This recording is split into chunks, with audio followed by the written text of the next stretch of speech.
विश्वं दर्पण दृश्यमाननगरी तुल्यं निजान्तर्गतं पश्यन्नात्मनि मायया बहिर्भूतं यथा निद्रया यः साक्षात् कुरुते प्रबोधसमये स्वात्मानमेवाद्वयम् तस्मै श्रीगुरुमूर्तये नमः इदं श्रीदक्षिणामूर्तये मायाच्छायावराकी कथमिव लभतां मयि अनन्ते प्रतिष्ठाम् आस्थाने चेश्वरत्वं गृह्णहरिहरा हन्तुवन्ये स्फुलिङ्गाः अद्वैते द्वैतखेला गगननलिनवत् स्वप्नवज्जीवमेला श्रीपूर्णानन्दवाणी श्रुतिशिखरसुधा स्वर्णदीनः पुनातु अखण्डानन्दसम्बोधा पूर्तये ब्रह्ममूर्तये सुधास्मितसमाश्लिष्ट नेत्रान्तरस्फूर्तये नमः। शङ्करं शङ्कराचार्यं केशवं बादरायणं सूत्रभाष्यकृतौ वन्दे भगवन्तौ पुनः पुनः। ईश्वरो गुरुरात्मेति मूर्तिभेदविभागिने व्योमवद्व्याप्तदेहाय दक्षिणामूर्तये सदाशिवसमारम्भाः शङ्कराचार्यमध्यमाः अस्मदाचार्यपर्यन्तं वन्दे गुरुपरम्परा। प्रथम अध्याय की तीसरे पाद का 5वां अधिकरण दहरादि अधिकरण पर हम विचार कर रहे हैं,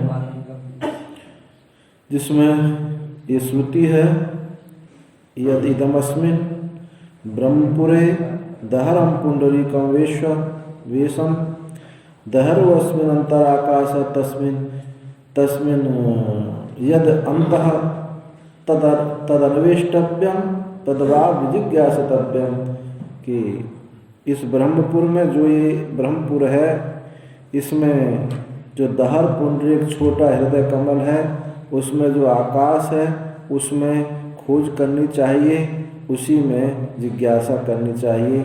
इस श्रुति पर विचार कर रहे हैं। तो पूर्व पक्षी ने कहा था कि इसमें जो दहर है वो भूताकाश है अथवा जीव है।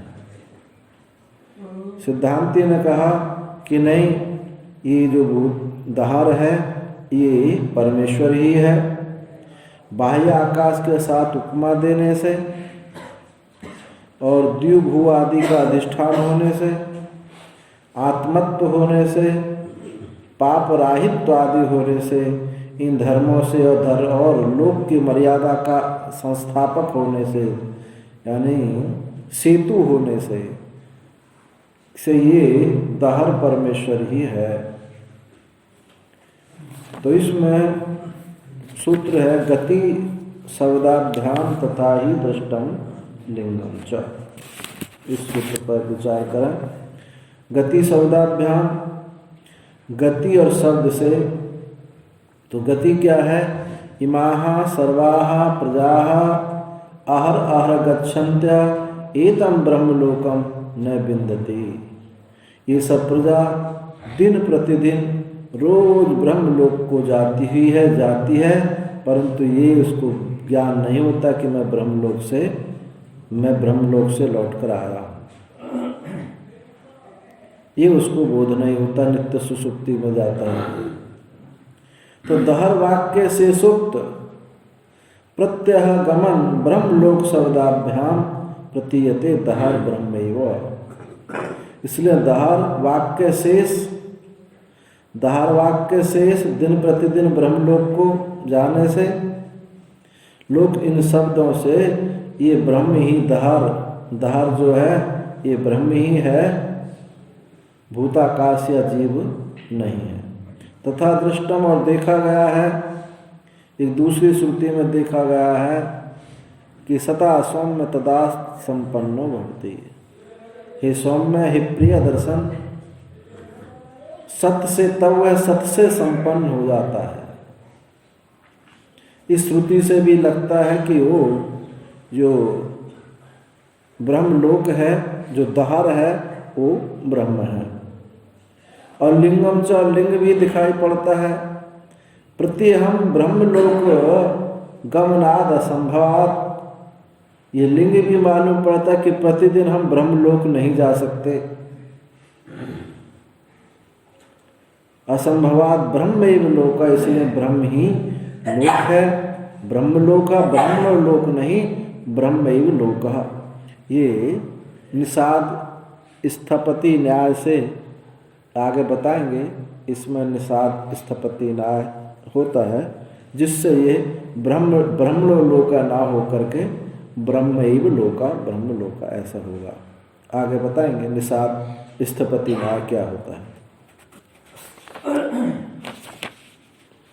भाष्य देखें, दहरः परमेश्वर उत्तरेभ्यो हेतुभ्य इति उक्तम। दहर परमेश्वर ही है, उत्तरेभ्य हेतुभ्य इति उक्तम। आगे के हेतुओं से ये बात, आगे के हेतुओं में ये बात कही गई है कि दहर जो है परमेश्वर ही है। तैव उत्तरे हेतवे इदानीं प्रपंचति। अब आगे के जो उत्तर हेतु हैं, आगे के जो हेतु हैं, उनको हम विस्तार से बताते हैं। इतश्च परमेश्वर एव दहर। इस कारण से परमेश्वर ही दहर है। यस्मात् दहर वाक्य शेषे परमेश्वरस्यैव प्रतिपादक गति शब्दो भवतः।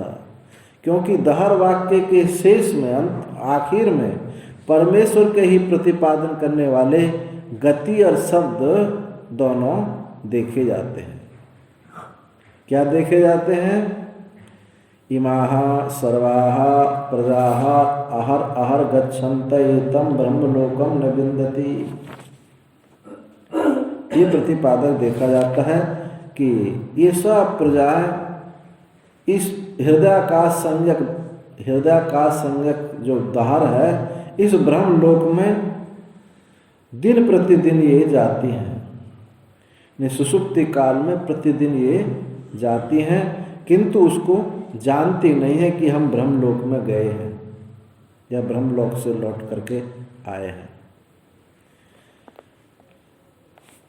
तो तत्र प्रकृतम दहरम, वहाँ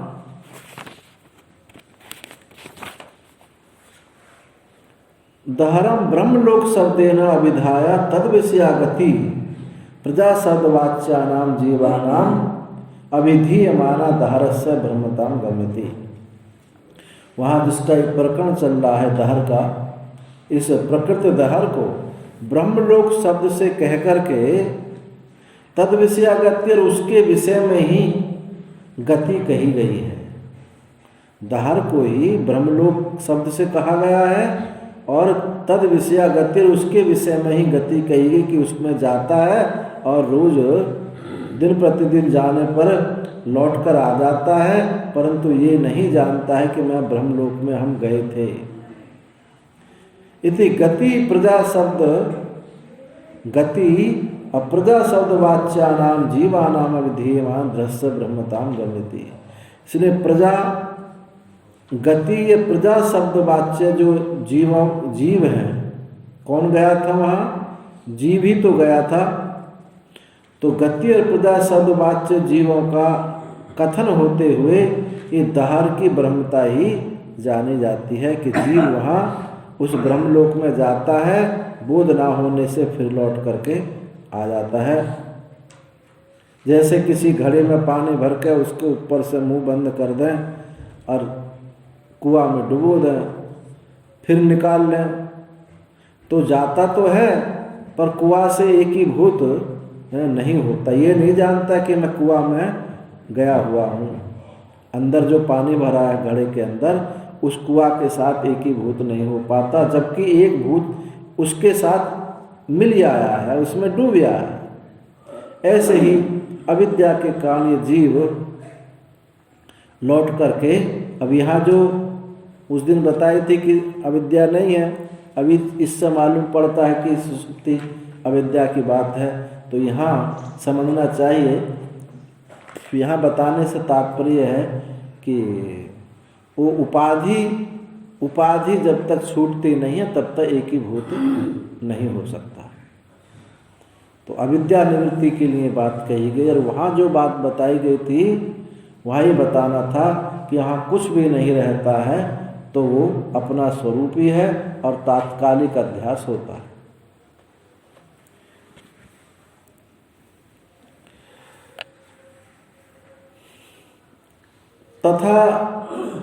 तथा ही और हर जीवानां सुषुप्त अवस्थायां ब्रह्म विषयम गमनम दृष्टम श्रुत्यंतरे।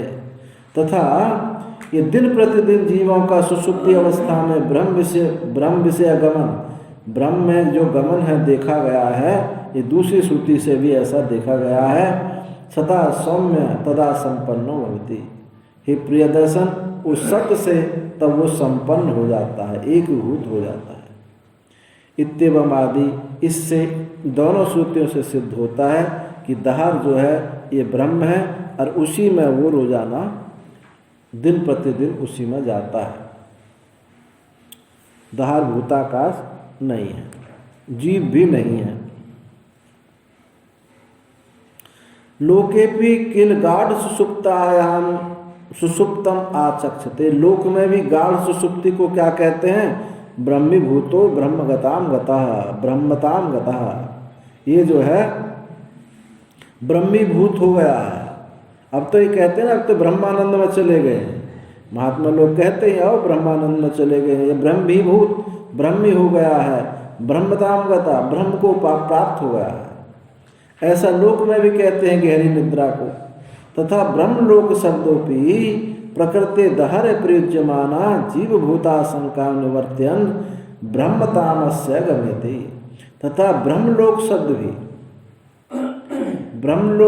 भी इस प्रकृति दहर को, दहर में ही प्रयुक्त होता हुआ जीव भूताशंका को निवर्तित करता हुआ ब्रह्मता को ही बताता है।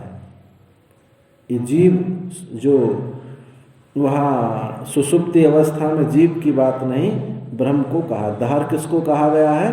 ब्रह्म को कहा गया है। आगे उठाएंगे प्रश्न, कहेंगे कि भाई वो जीव है, सुषुप्ति अवस्था में वहाँ जीव रहता है, और जीव है तो अज्ञान है। तो आगे इसको स्पष्ट करेंगे कि उसको ब्रह्म भी कहा है सुषुप्ति अवस्था में, दहार को ब्रह्म भी कहा है, जीव भी कहा जाता है। तो जीव किस परिप्रेक्ष्य से कहा जाता है और ब्रह्म किस परिप्रेक्ष्य से कहा जाता है, दोनों को आगे स्पष्ट करेंगे। तो यहाँ तो केवल इतना बताने से तात्पर्य है कि दहार भूताकाश नहीं है और जीव नहीं है, ये ब्रह्म है। क्योंकि उसी में जीव नित्य प्रति जाता है और लौट करके आ जाता है। तो सुषुप्ति अवस्था जो है यहाँ वो ब्रह्म ही है। ननु कमलासन लोकमपि ब्रह्मलोक शब्दो गम्यते। परंतु ब्रह्मलोक शब्द तो हिरण्यगर्भ लोक का की भी अवगति कराता है कि ब्रह्मलोक शब्द तो, अब यहाँ सुषुप्त अवस्था को ब्रह्मलोक कहा है, लेकिन ब्रह्मलोक शब्द तो हिरण्यगर्भ लोक को भी कहा जाता है या ब्रह्मादि के लोक को भी कहा जाता है। तो कहते हैं गम्य जाना जाए, हाँ गम्य ठीक है, अवश्य जाना जाए। यदि ब्रह्मणो लोकः ब्रह्मणा लोक इति षष्ठी समास वृत्त्या व्युत्पाद्येत। तब तो ब्रह्मा का लोक या हिरण्यगर्भ का लोक कहा जाए यदि ऐसी व्युत्पत्ति हो। ब्रह्मणो लोकः ब्रह्मलोकः, ब्रह्म का लोक, ब्रह्मा का लोक कहा जाए तब तो ब्रह्मलोक है। तो यहाँ ऐसी उत्पत्ति पर तो हो सकता है, किंतु यहाँ तो सामान्य अधिकरण वृत्त्या व्युत्पाद्यमानो ब्रह्मैव लोका ब्रह्मलोकः परमेव ब्रह्म गमिष्यति। यहाँ तो सामान्य अधिकरण से दोनों का अधिकरण एक है, ब्रह्म और लोक दोनों का एक ही अधिकरण है। ऐसे विद्युद्यमान उत्पन्न होते ब्रह्म ही लोक ब्रह्मलोक है। इसी को कहते हैं, जो पीछे मैंने बताया था, निषाद स्थपति, निषाद स्थपति न्याय इसी को कहते हैं। अब ये पूर्व मीमांसा में निषाद स्थपति न्याय है। वहाँ कहा कि निषादस्पतिम रौद्रष्टिम एतया निषादस्पतिम वयाजयेत। ये श्रुति वहाँ है कि इससे निषादपति को यज्ञ करे। अब प्रश्न उठता है कि निषाद तो शूद्र है, अब शूद्र को वेद का अधिकार है नहीं, तो यज्ञ कैसे करे? तो उन्होंने लक्षणा इसमें की कि निषादस एक पक्ष बनता है, निषादस निषादा नाम पति, निषादपति, जो निषादों का पति है, कोई जरूरी नहीं है कि वो निषादी हो, वो राजा भी हो सकता है, कोई अन्य हो सकता है। तो निषादस्पति निषादों का जो पति है, तो ऐसे करने से वो ये यज्ञ सामर्थ हो सकता है, क्योंकि उसको तो अधिकार है यज्ञ में। परंतु ये प्रसंग हमको देखना होगा कि प्रसंग कहाँ का है। तो ये निषादस्पति रौद्रष्टि या रौद्रष्टि है, एक रौद्र इष्टि है जिसमें ये शब्द आया है। तो वहाँ इस निषादस्पति को क्या करते हैं? निषादस्पति जो पति है, स्थपति है, यानी स्वामी है, वो निषाद ही स्वामी है, स्वामी ही निषाद है। तो यहाँ निषाद ही हुआ। तो ये प्रश्न बनेगा कि उस शूद्र को तो यज्ञ करने का अधिकार है नहीं। तो कहा कि रौद्रेष्टि में, याग में जो दक्षिणा दी जाती है, वो दक्षिणा किसकी दी जाती है? वहाँ एक लोह मुद्गर की दक्षिणा दी जाती है। जो लोह मुद्गर जो है वो निषाद के लिए ही उपयुक्त होता है।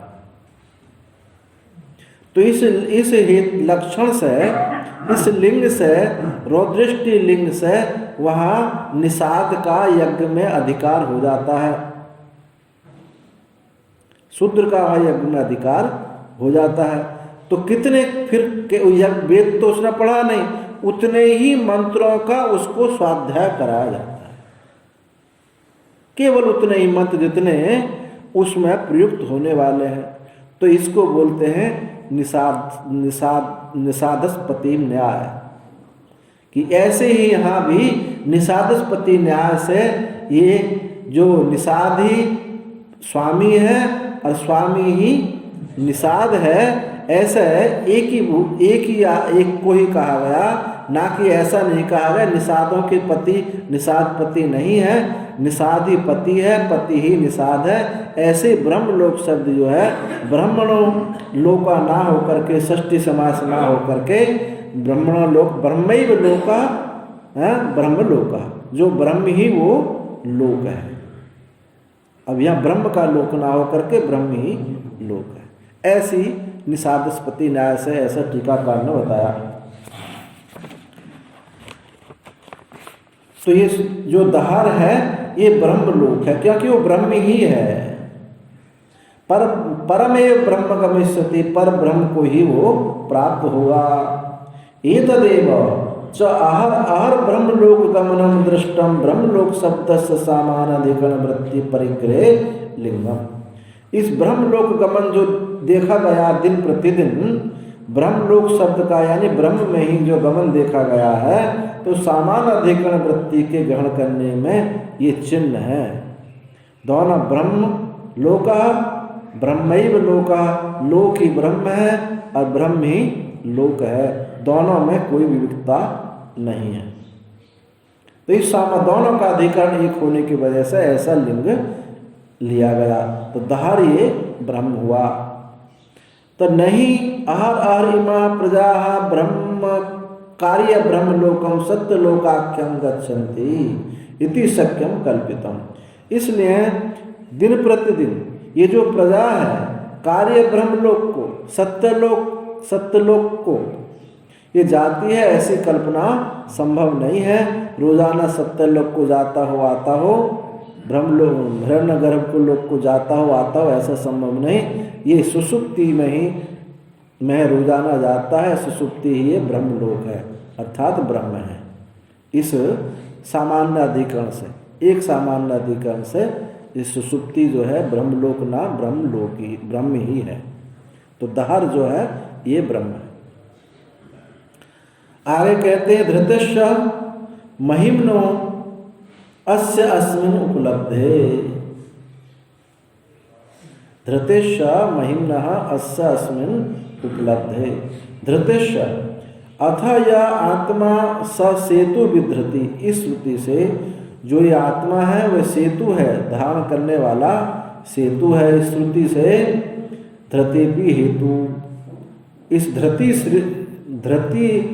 श्रुति के कारण से धारा आकाश क्या है? परमात्मा ही है।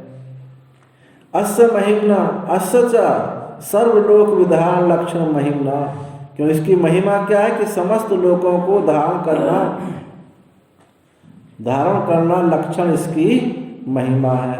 इस परमात्मनि अस्मिन् परमात्मनि उपलब्ध है, ये परमात्मा में उपलब्धि है। एस भूतपाल एस सेतु विधारण इत्यादि श्रुति अंतर दूसरी श्रुतियों से भी इसकी ही उपलब्धि, परमात्मा की ही उपलब्धि होती है, क्योंकि ये भूतपाल है, भूतेश है, लोकेश है।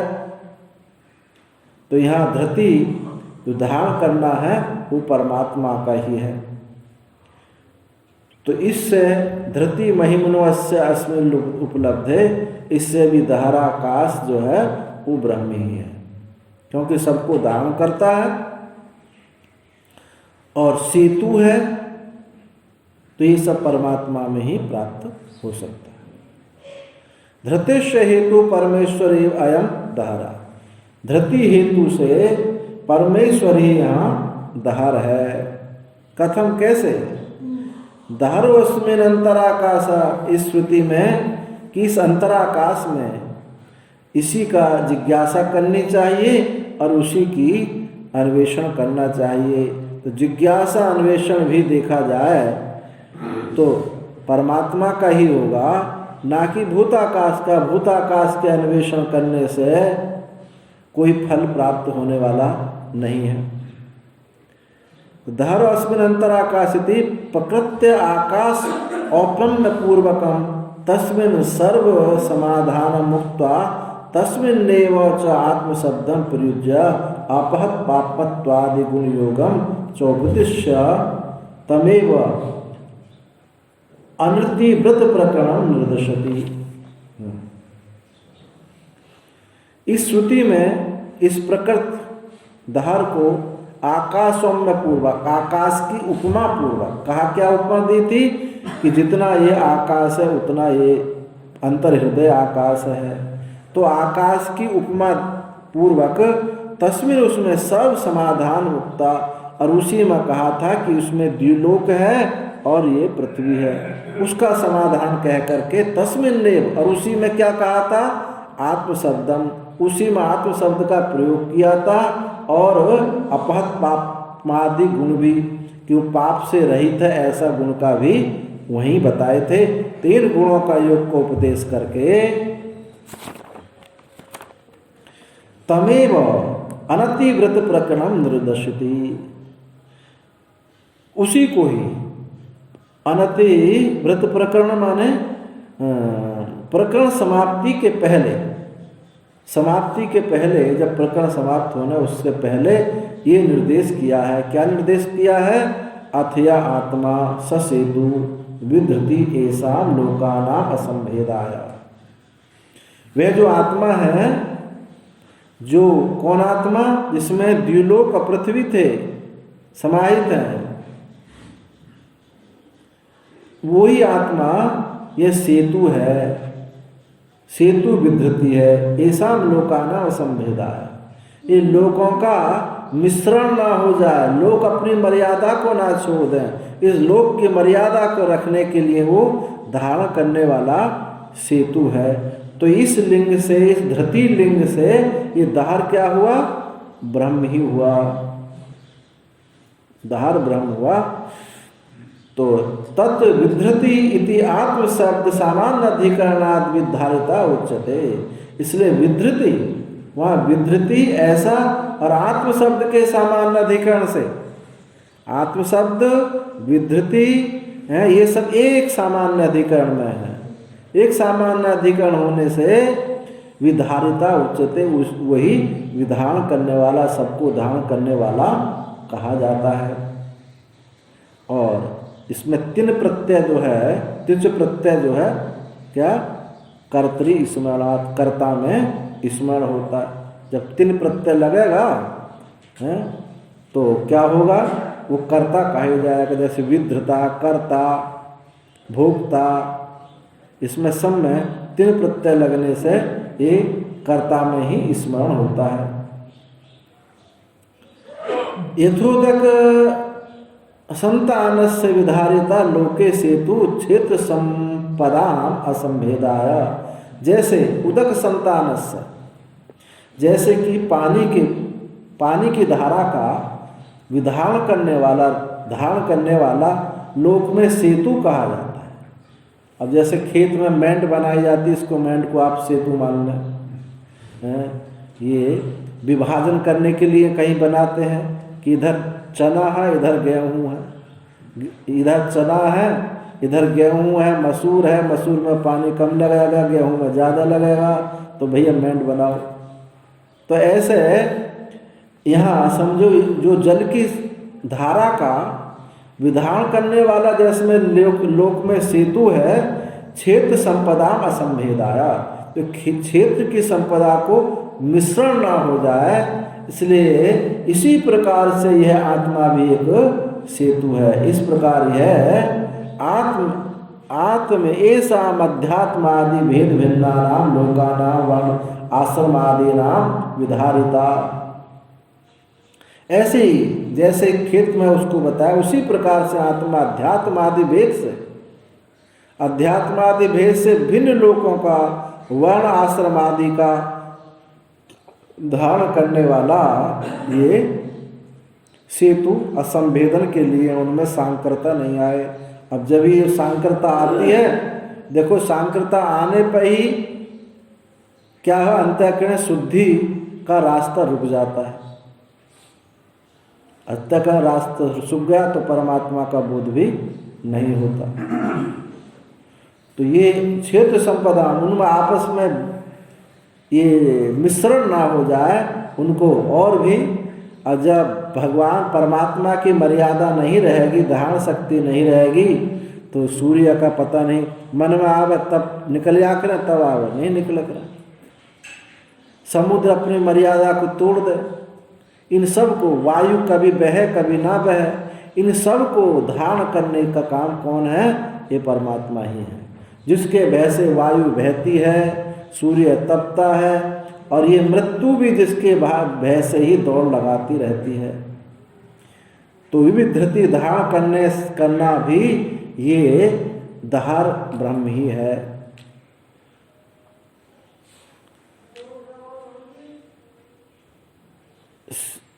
सेतु असंभेदाय असंकराय, उनमें संकरता उत्पन्न ना हो जाए। एवं यह प्रकृति दहरे विधरण लक्षणम महिमानम दर्शति। इस प्रकार यह प्रकृत ब्रह्म दहर में, इस दहर विद्या में विधरण लक्षण महिमा, विधान लक्षण धारण करने का जो लक्षण है, ये महिमा को, परमात्मा की महिमा को ही दिखाता है। अयम च महिमा परमेश्वर एवं श्रुत्यंतरात् उपलभ्यते। ये महिमा किसकी है? सबको धारण किए हुए है। ये महिमा परम, ये जो लक्षण है, महिमा सबको धारण करने वाला ये जो महिमा है, ये दूसरी श्रुति से परमेश्वर की ही बताई जाती है। क्या श्रुति है? कौन सी श्रुति है दूसरी? एतस्य वा अक्षरस्य प्रशासने गार्गी सूर्या चंद्रमसौ विधृतौ तिष्ठता इत्यादि। इस अक्षर के प्रशासन में ही, हे गार्गी, इस अक्षर के प्रशासन में ही सूर्य चंद्रमा दोनों ये धारण हुए स्थित हैं। तथा अन्यत्र विनिश्यते परमेश्वर वाक्य सुयते, और इसके अलावा अन्य भी इस परमेश्वर वाक्य, इसी परमेश्वर वाक्य निश्चितता में ही ये वाक्य है। एस सर्वेश्वर, एस भूताधिपति, एस भूतपाला, एस सेतु विद्रम, एसाम लोकानाम संभेदाय। यह सबका ईश्वर है, यह भूताधिपति है, भूतों का अधिपति है, भूतपाल है, भूतों का स्वामी है। एस सेतु विधर्म, और ये सेतु जो है धारण करने वाला है लोगों के असंवेदन के लिए, लोगों में सांकर्यता ना आ जाए, मिश्रता ना आ जाए। ये मिश्रता का मिश्रण होने का नाम ही कलिकाल है। यहाँ कोई चीज़ शुद्ध नहीं रहती। ऐसा नहीं कि असुर पहले नहीं थे अब असुर हो गए, पहले और बड़े बड़े बलवान असुर थे, लेकिन उनका ग्रुप होता था, इतने क्षेत्र में रहते, दक्षिण मत जाना वहाँ असुर रहते हैं। और आज क्या होगा, दोनों की संकरता हो गई। जो अच्छे लोग बैठे उसमें भी असुर घुसे हुए हैं, और जो बुरे हैं उनमें भी अच्छे लोग बैठे हैं। इस संकरता का नाम ही कलिकाल है। ना कर्म की शुद्धि है, ना ज्ञान की शुद्धि है। कर्म, किसी का कर्म कौन ले बैठा, किसका कर्म कौन लेगा, ये कौन है, ये शर्मा सुसौफ है जी, शर्मा सुसौफ। शर्मा जी पैर उठा उठा के जूता पहना रहे हैं। तो ये सब जो है सांक्रियता, ये सांक्रियता, जब ये सांक्रियता हो जाती है तो परमार्थ के अंतःकरण की शुद्धि का मार्ग समाप्त हो जाता है। अंतःकरण शुद्धि के लिए रास्ता नहीं रह जाता था। ये ऐसा नहीं कि जो आज है पहले भी था, लेकिन ये मिलावट नहीं थी। आज कुछ कह नहीं सकते, पशुओं में मिलावट, सभी तो दोगला शब्द बन गया। ये दोगला है, कैसी कहा है, दोगली है जी। पेड़ पौधे हैं, पुष्प हैं, सुगंधी नहीं आती है। कौन चीज़ ऐसी रह गई जिसमें सांक्रियता नहीं? ये सांक्रियता ही दूषण है, अशुद्धि। इसी सांक्रियता ना हो, इसी सांक्रियता के ना होने के लिए ऋषियों ने बहुत बड़ा प्रयास किया, अपने हृदय को बहुत कठोर किया था। परंतु व्यवस्था ही होती है। कोई व्यवस्था 1 साल चलती है, 2 साल चलती है, कोई व्यवस्था तुरंत टूट जाती है। तो ऋषियों की व्यवस्था थी, व्यवस्था ही है, इसलिए अब आकर चरमरा गई। तो इस प्रकार से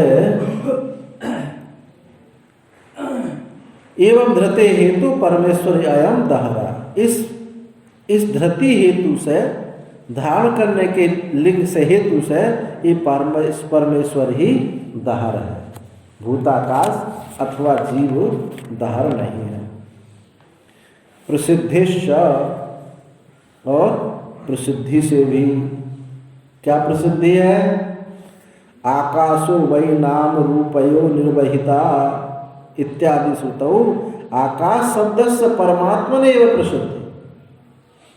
आकाश शब्द की परमात्मा में, आकाश जो आकाश है वो नाम रूपों का निर्वाह करने वाला है इत्यादि श्रुति में आकाश शब्द परमात्मा में। कौन नाम रूपों का निर्वाह करेगा? परमात्मा ही करेगा। इसलिए परमात्मा में इसकी प्रसिद्धि है। च भी दहराकाश परमात्मा ही, इससे ये दहराकाश जो है ये परमात्मा है। इतश्च परमेश्वर एवं दहरोस्मिन् अंतराकाश इति उच्यते। इस कारण से भी परमेश्वर जो है ये दहरो अस्मिन् अंतराकाश है, दहराकाश जो है परमात्मा है। यत कारणम आकाश शब्द परमेश्वर प्रसिद्ध, जिस कारण आकाश शब्द परमेश्वर में प्रसिद्ध है वो क्या श्रुति है? आकाशो वही नाम आकाशो वही नाम, आकाश नाम किसका है? जो नाम रूप का निर्वहन करने वाला है। आकाश किसे कहते हैं? जो नाम रूप का निर्वाह करता है, वो आकाश वो परमात्मा ही है। और सर्वाणि हवाईमानि भूतानि आकाशादेव समुत्पद्यन्ते, और सब भूत जो है ये आकाश से ही उत्पन्न होते हैं। यहाँ आकाश शब्द की प्रसिद्धि जो है, पीछे अधिकरण आया था आकाशाधिकरण पहले पाद में। महाराज जी जो गीता में आई है सांकर्त्या, अर्जुन ने कही है भूई सांकर्त्या है, वर्ण संकर है, वहाँ पे वर्ण संकर कहा है। हाँ भूई वो सब जगह लगेगा। कहाँ अर्जुन ने कहा कि संकरता को स्त्रियां दूषित हो जाएंगी, संकरता प्राप्त हो जाएगी, सब अपने राम मार्ग से गिर जाएंगे, वही संकरता है। सब संकरता, कली काल में दो ही काम होते हैं। एक तो संकरता आती है मनुष्य की संकरता, पशुओं की संकरता, पक्षियों की संकरता, पेड़ पौधों की, लता पता सब की संकरता, और नदियों का दूषण। ये विष्णु पुराण में एक श्लोक है, कलिकाल तब जानो जब संकरता हो जाए और नदियों का जल दूषित हो जाए, मनुष्यों के शरीर छोटे छोटे हो जाए, मनुष्य पशुओं के शरीर छोटे छोटे आ जाए, तब इसको ही हम कलिकाल का आगमन मानते हैं। ऐसा विष्णु पुराण में एक श्लोक है, भागवत में भी है। जब मुचुकुंद गुफा में सोए हुए थे, भगवान ने अपना पीताम्बर उनके ऊपर डाल दिया, और कालिया यवन पीछे से दौड़ आ ही रहा था। जब कालिया यवन को मारने के बाद, उसका भस्म करने के बाद भगवान गुफा से निकले, मुचुकुंद गुफा से निकले, तो मुकुंद ने कहा था कि झाड़ियाँ छोटी छोटी हो गई हैं, मनुष्यों के शरीर छोटे छोटे हो गए हैं, इससे मालूम पड़ता है कि कलिकाल आ चुका है, इसलिए मुझे बद्रिका आश्रम चले जाना चाहिए। डर करके बद्रिका आश्रम लोग चले गए। ऋषि मुनि चलो अब तपस्या करो, यहाँ रहने लायक समय नहीं है। तो भगवान के समय भी कलिकाल आ गया था, परंतु भगवान के प्रभाव की वजह से उसका प्रभाव मालूम नहीं पड़ा था। तो ये वहाँ भी इस प्रकार का श्लोक है जैसे विष्णु पुराण में।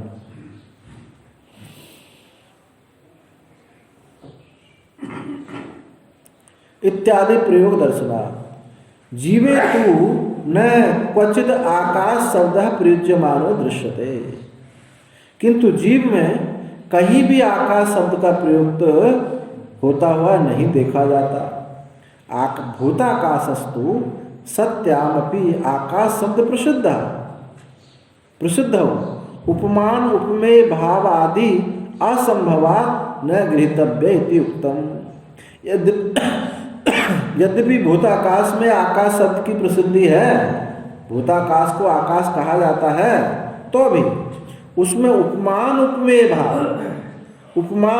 भाव आदि की असंबंधता से, सिद्धि ना होने से उसका ग्रहण करना उचित नहीं है। एक ही आकाश में उपमान और उपमेय भाव नहीं हो सकता। जैसे वहाँ कहा श्रुति ने, जितना बड़ा ये आकाश है उतना आकाश अंतर हृदय में है। तो वहाँ ये बताने से तात्पर्य नहीं है। अब यहाँ उपमान, पूर्व पक्षी क्या लेता है? उपमान उपमेय भाव, जो अंतर है वो उपमेय है, बाहर जो है उपमान आकाश, उपमा दी गई थी आकाश से। तो वो कहते हैं यदि एक ही आकाश है तो उसमें उपमान उपमेय भाव नहीं हो सकता। तो यहाँ इस वाक्य से क्या बताना चाहते हैं? इस वाक्य से ये बताना चाहते हैं कि दहर कहने से तो आकाश की परिच्छिन्नता तोड़ी गई, और आकाश कहने से दहर की परिच्छिन्नता तोड़ी गई, और अंतः कहने से उसको उसकी जड़ता भूताकाश जो है उसकी निवृत्ति हुई। भूताकाश की यह आकाश है, भूताकाश है, इसकी निवृत्ति हो गई दहर कहने से, और आकाश के सदृश कहने से उसकी परिच्छिन्नता तोड़ी गई। ऐसे ये इसलिए कहा, ऐसे इस प्रकार से जितना बड़ा आकाश है उतना ये अंतः आकाश है। इस प्रयोजन से ये बात कही गई थी, ना कि उपमान उपमेय भाव से, क्योंकि उपमान उपमेय वस्तु एक में ही उपमान उपमेय भाव बन नहीं सकता है। तो ये उपमान उपमेय भावादि असंभव होने से न गृहीतव्यम इत्युक्तम, इसलिए उसको ऐसा ग्रहण भूताकाश ग्रहण नहीं किया जा सकता। अब आगे इतर परामर्शात स इति चेत न असंभवात्, इतर परामर्शात स इति चेत न असंभवात्। इतर परामर्शात दूसरी जगह भी परामर्श है। एष संप्रसादः, इधर आगे श्रुति आएगी, एष संप्रसादः इति संप्रसाद शब्देन अस्मिन् प्रकरणे इतरस्य जीवस्य परामर्शात्। कहे कि संप्रसाद माने सुषुप्ति, सुषुप्ति में कौन जाता है? जीव जाता है। इसलिए जो सुषुप्ति है वो जीव की है, एक अवस्था है, इसलिए यहाँ दहार जो है जीव ही होना चाहिए। यह जीव दहार आकाश है यदि ऐसा तुम कहते हो, क्योंकि सुषुप्ति जीव की होती है और एक अवस्था है, इसलिए दहार आकाश जो है ये जीव है, ना कि ब्रह्म है। तो कहते ये संभव नहीं है। क्यों नहीं है संभव? इति चेत् असंभवात्, असंभवात्, असंभवता क्या है कि एक तो उसको आकाश की उपमा दी, आकाश उपमेयत्व, अपहत पापमत्वादि, धर्म जीव में संभव नहीं है, ये तो परमात्मा में ही संभव है। पाप से राहित्य होना, आकाश सदृश होना, जीव तो परिच्छिन्न है, सर्वगत होना, आकाशवत होना, ये तो परमात्मा का ही लिंग लगता है। इसलिए जीव जो है दहर जीव संभव नहीं है। यदि वाक्य शेष बलेन दहरति परमेश्वर परिग्रह्येत अस्ति हि इतरस्यापि जीवस्य वाक्य शेषम परामर्शः अथ या ऐसा संप्रसादो अस्मात् शरीरात् समुत्थाय परम ज्योति उपसंपद्य स्वेन रूपेण विनिष्पद्यते एष आत्मा इति होवाच। पूर्व पक्ष, ये पूर्व पक्ष है। पूर्व पक्ष कहता है कि यदि इस वाक्य शेष से दहर परमेश्वर ग्रहण करें तो अस्तित्व इतरस्य भी जीव का भी वाक्य शेष में परामर्श होता है। सदा सौम्य संपन्न भवति, सदा सता सौम्य संपन्न जो है इस लिंग से यदि उसको परमात्मा हम लेते हैं दहर को, तो जीव का लिंग भी मिलता है। क्या लिंग, जीव का क्या लिंग मिलता है? इस वाक्य शेष बल से दहर यदि परमेश्वर ग्रहण करें तो इतरस्यापि यानी जीवस्यापि, जीव का भी लिंग वाक्य शेष में उसका भी परामर्श होता है। क्या है? पर क्या लिंग क्या है? क्या श्रुति क्या है? अथ या एषो संप्रसादो अस्मात् शरीरात्, जो यह जीव इस शरीर से समुत्था उठ करके परम ज्योति को प्राप्त करके अपने स्वरूप में अभिव्यक्त होता है, वह आत्मा है, ऐसा प्रजापति ने कहा। ऐसा प्रजापति ने कहा तो यहाँ ये कहता है कि यहाँ जीव लिंग है, वो जीव है। इतर यह जीव लिंग है कि जीव ही शरीर से ऊपर उठता है और वही परम ज्योति को प्राप्त होता है। तो जीव लिंग यहाँ मालूम पड़ता है।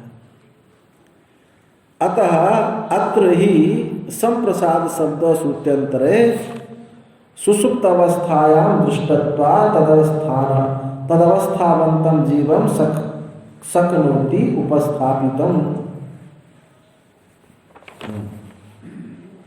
इस वाक्य से दूसरे का था जीव का भी परामर्श होता है। दूसरी श्रुति कहती कि संप्रसाद, दूसरी श्रुति कहती कि सुषुप्त अवस्था में दृष्टत्वा देखा जाता, तद अवस्थावंतम, एक अवस्था वाला जीव को कि उपस्थापित, तो उसी को उपस्थापन करने के लिए शक्य है। जीव ही उपस्थापन करता है, वही वहाँ से उपस्थापित उठता है। जीव इस शरीर को छोड़ करके ऊपर उठता है। न अर्थांतरम, दूसरा कोई नहीं जाता। तथा शरीर व्यपाश्रयैव जीवस्य शरीरा समुत्थानम संभवति, तथा शरीर व्यपाश्रय, शरीर व्यपाश्रय, शरीर में रहने वाला जो जीव का ही शरीर से उत्थान होगा, जो रहेगा शरीर में उसी का तो उत्थान होगा। जो शरीर में ये जीव रहता है, इसलिए उसका उत्थान संभव है। यथा आकाश व्यपाश्रयाणाम वायु आदि नाम आकाशा समुत्थानम तद्वत, जैसे कि आकाश व्यपाश्रयाणाम, आकाश में रहने वाले वायु आदि ही आकाश से समुत्थान उनका कहा गया है, उसी प्रकार से इस अवस्था से शरीर से जो व्युत्थान है, उठना है, वो जीव का ही होगा। यथाच अदृष्टोपि लोके परमेश्वर एवं आकाश शब्दों परमेश्वर धर्म समव्यवहारात् आकाशो वही नाम नाम रूपयो निर्वेता इत्यादि। जैसे लोक व्यवहार में आकाश शब्द का परमेश्वर में प्रयोग नहीं दिखाई देने पर भी इस श्रुति से दिखाई देता है, आकाशों में नाम रूप। इस श्रुतियों में आकाश नाम से प्रसिद्ध आत्मा नाम और रूप का निर्वाह करने वाला है। इस परमेश्वर के धर्म का निर्देश होने का आकाश शब्द परमेश्वर वाचक माना गया है। उसी प्रकार जीव का वाचक भी माना जा सकता है। उसी प्रकार से परमेश्वर ही आकाश शब्द परमेश्वर धर्म समव्यवहारा, परमेश्वर के धर्म कहे जाने से जैसे आकाश परमेश्वर का वाचक हो जाता है, परमेश्वर विषय ही उसको जाना गया, इसी प्रकार जीव भी ऐसा होगा।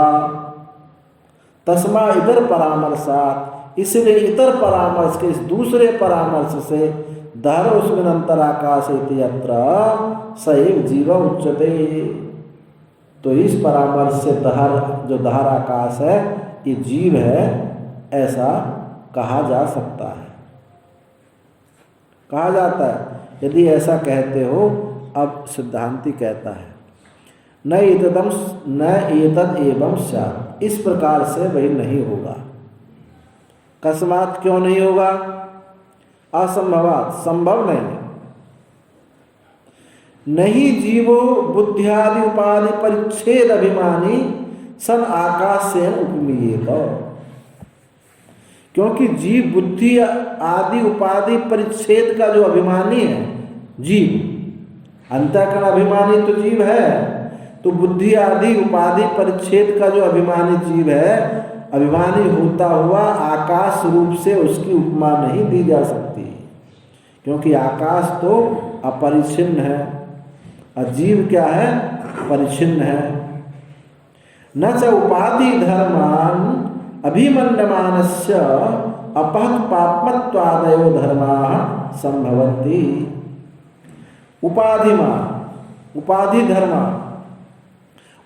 धर्म को अभिमन्यमान मानने वाले का, मानते हुए का अपहत पापत्वादि धर्म संभव नहीं हो सकते। उपाधि माने और पाप आदि से रहित हो, ऐसा संभव नहीं हो सकता। प्रपंच और न च प्रपंचितम चैतद प्रथम सूत्रे, ये प्रथम सूत्र में ये बात विस्तार से कही गई थी। अतिरेक शंका परिहाराय अत्र तु पुनरुपन्यस्तम, अतिरेक और अधिक शंका, अतिरेक शंका के परिहार करने के लिए यहाँ उसी को फिर दोबारा से यह उल्लेख किया गया है। अतिरेक शंका क्या हो गई? क्योंकि अतिरेक शंका कहा कि वहाँ तो दाहर की कोई चर्चा नहीं थी, ये दाहर जो है जीव है, ये अतिरेक शंका है। इस अतिरेक शंका की निवृत्ति के लिए भी इसका फिर से दोबारा से इसका उल्लेख किया गया है। पठिष्यति चोपरिष्टात् अन्यार्थस्य परामर्शः, आगे इस सूत्र आएगा, आगे सूत्र पढ़ा जाएगा। अन्यार्थस्य परामर्श। ये सूत्र आगे बताएंगे, उसमें यही बात बताई जाएगी।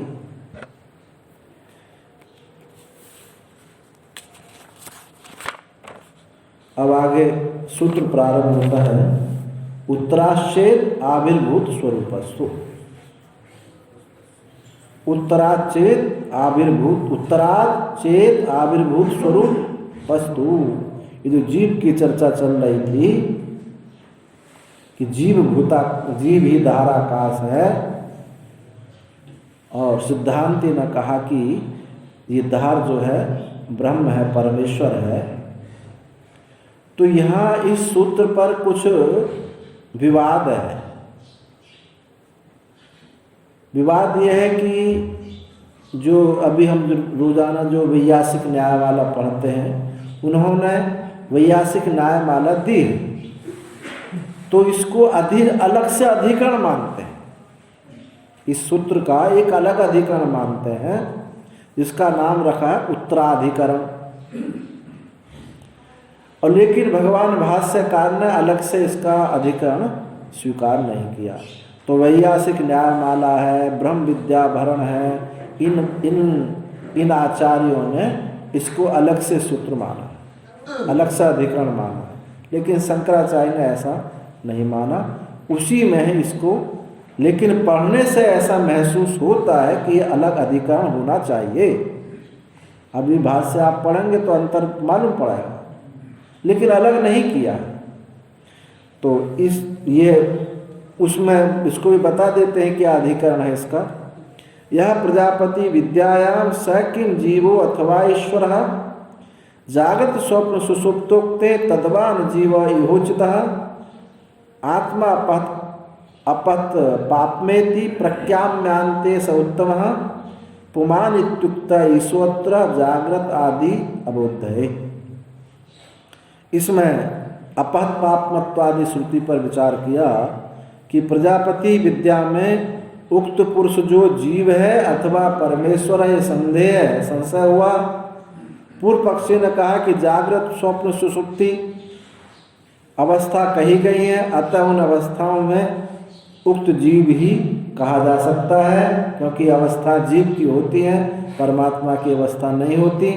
और सिद्धांति ने कहा कि स आत्मा पत्मापत्वादि उपक्रम करके उसी को उत्तम पुरुष कहा है। तो ये जीव नहीं हो सकता, ये ब्रह्म ही होगा। तो अलग से अधिकरण माना उन्होंने, और पूर्व में भी इसकी संगति, पूर्व जो धारा अधिकरण चल रहा है उसमें भी ये मेल खाता है। तो भगवान भाष्यकार ने अलग से इसको नहीं लिया। तो उत्तराचेद आविर्भूत स्वरूपस्तु यह स्वक्षिणी पुरुषो दृश्यते इत्यादि उत्तर प्रजापति वाक्यात्। उत्तर प्रजापति वाक्यात् जीवे अपहत पापत्वात् धर्मोक्ते जीव एवं धाराकाश चेत। हाँ, कि जो ऐसो अक्षिणी पुरुष, ब्रह्मा जी ने, प्रजापति ने इंद्र विरोचन को जो उपदेश दिया था, वहीं की श्रुति है कि ऐसो अक्षिणी पुरुषो दृश्यते, जो आँख में पुरुष दिखाई देता है। इस प्रजापति के वाक्य से जीव में अपहत पापत्वादि धर्म कहे जाने से, क्योंकि अवस्था है, जागृत स्वप्न सुसुप्ति अवस्था है, तो सुसुप्ति अवस्थाओं में जीव होगा, तो जीव में ही ये अपहत पापत्वादि धर्म कहा गया है। इसलिए जीव ही धाराकाश, यदि ऐसा तुम कहते हो तो न एतदेवं, इस प्रकार नहीं हो सकता। क्यों?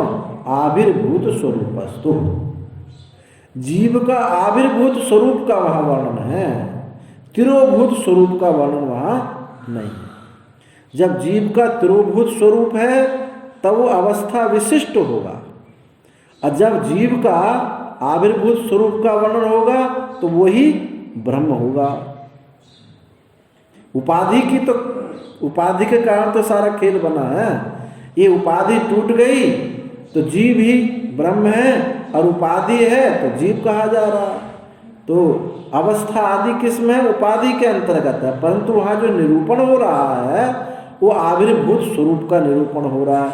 आविर्भूत स्वरूप जो है वो ब्रह्मी है, उसी में अपहत पापमत्वादि गुण लागू हो सकते हैं। आई बात समझ नहीं?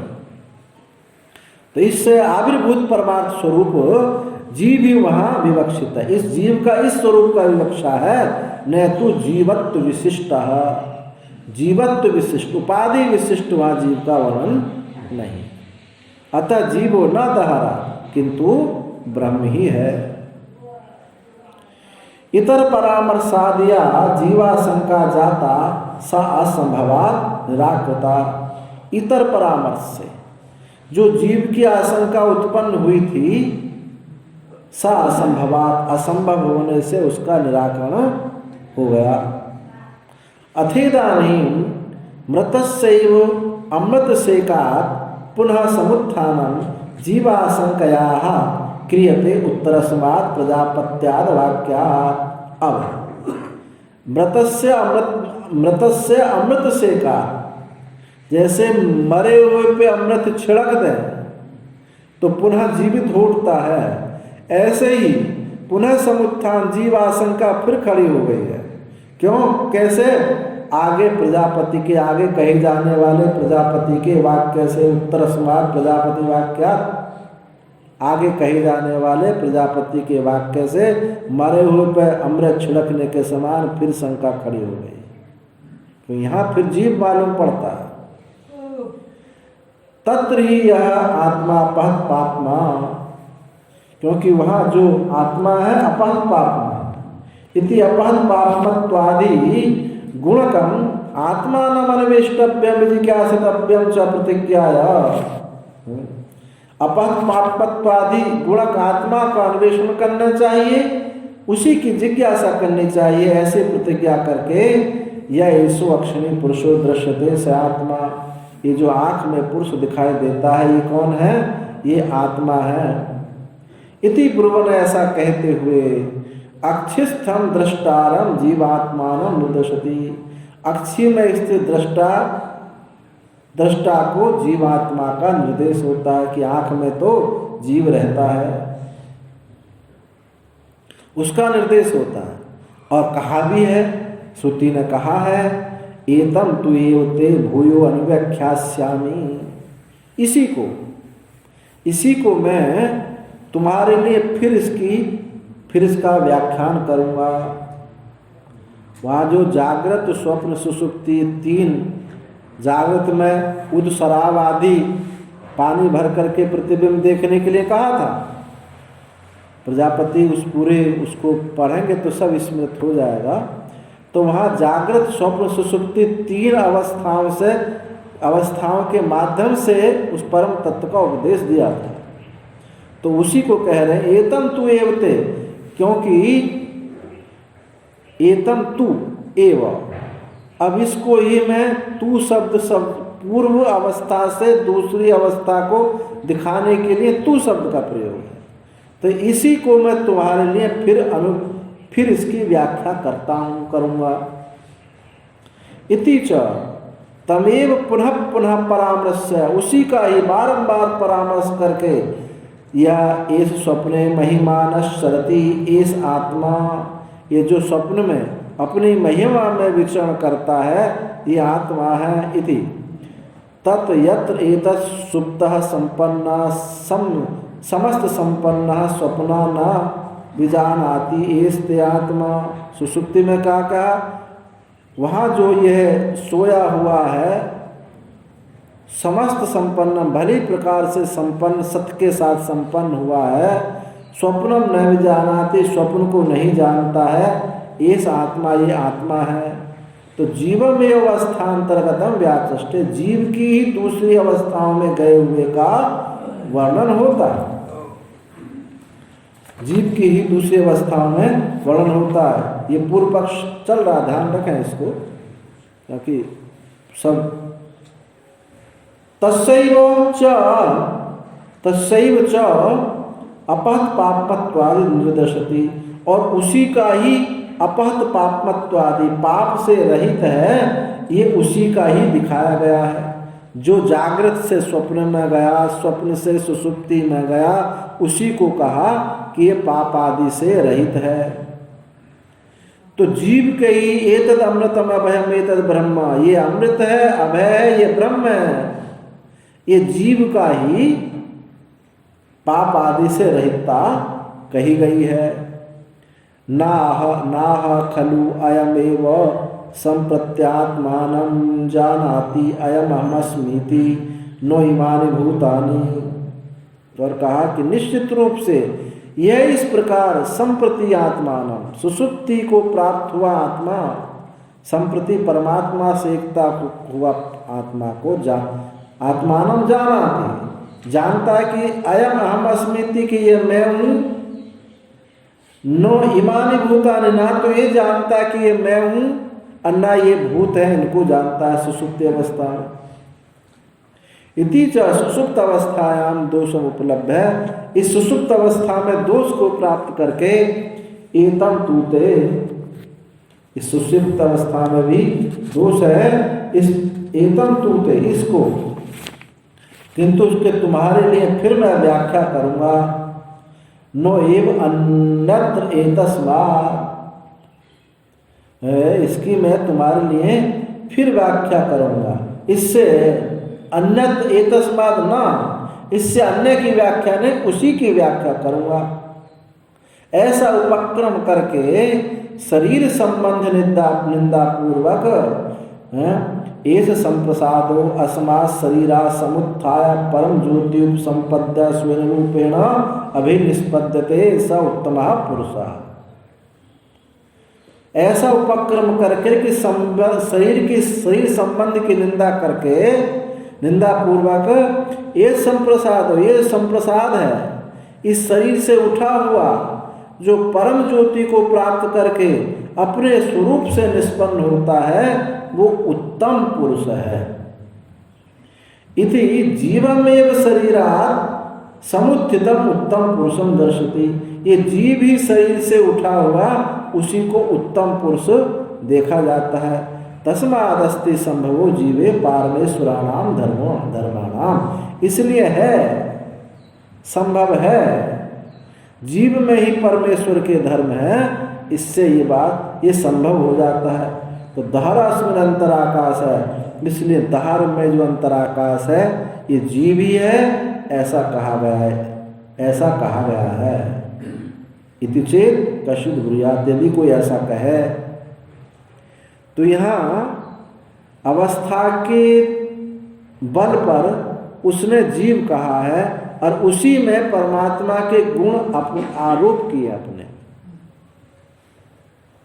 यही तो कहानी है कि जीव में ईश्वर में भेद तो है ही नहीं, उपाधि से भेद होता है। अब यहाँ जागृत से स्वप्न में गया, स्वप्न से सुसुप्ति में गया है, और फिर क्या कहा, उस शरीर में दोष दिखा करके, अब शरीर में दोष दिखाने का मतलब यह है कि तीनों में दोष दिखा करके अब यह उपाधि को निरस्त कर दिया, निरस्त करके अब उसी को क्या कहा, ये उत्तम पुरुष है। उत्तम पुरुष परमात्मा, केवल उपाधि की ही कहानी है, उपाधि की स्वीकृति है, और वो उपाधि भी कैसी है, कल्पित, मिथ्या, मिथ्या कल्पित उपाधि की स्वीकृति से जीव हो गया, जीवने को मानता है, और उपाधि की निवृत्ति से वो जीव वही ब्रह्म है। तम प्रति बुरियाद, यदि कोई ऐसा कहता है तो सुनिए, ये सब सामान्य रूप से सब आप सुन लिए, समझ लिए। इस बुद्धि की विशालता के लिए, बुद्धि की दृढ़ता के लिए शास्त्र स्वाध्याय चलता है।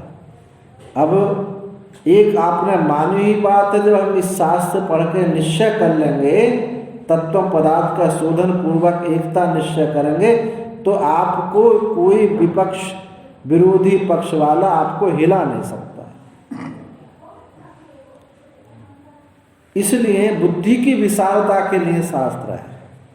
ये समझ में बात आ जाए, बुद्धि विशारद हो जाए, जो एक छोटे से ग्रंथ में पढ़ा वही ब्रह्मसूत्र भी बताएगा, वही बृहदारण्यक बताएगी, वही वार्तिक बताएगा, अंतर कुछ भी नहीं आएगा।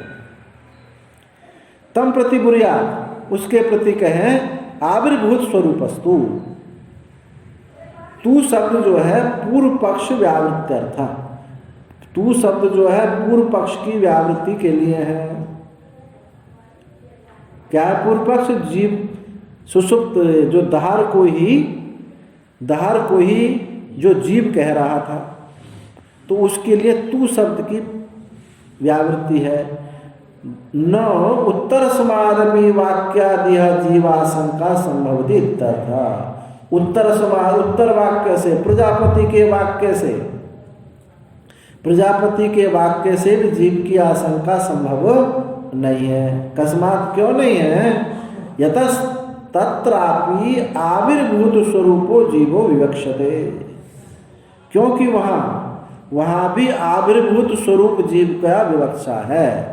तिरोभूत स्वरूप जीव के तिरोभूत स्वरूप की विवक्षा नहीं है, आविर्भूत स्वरूप की विवक्षा है।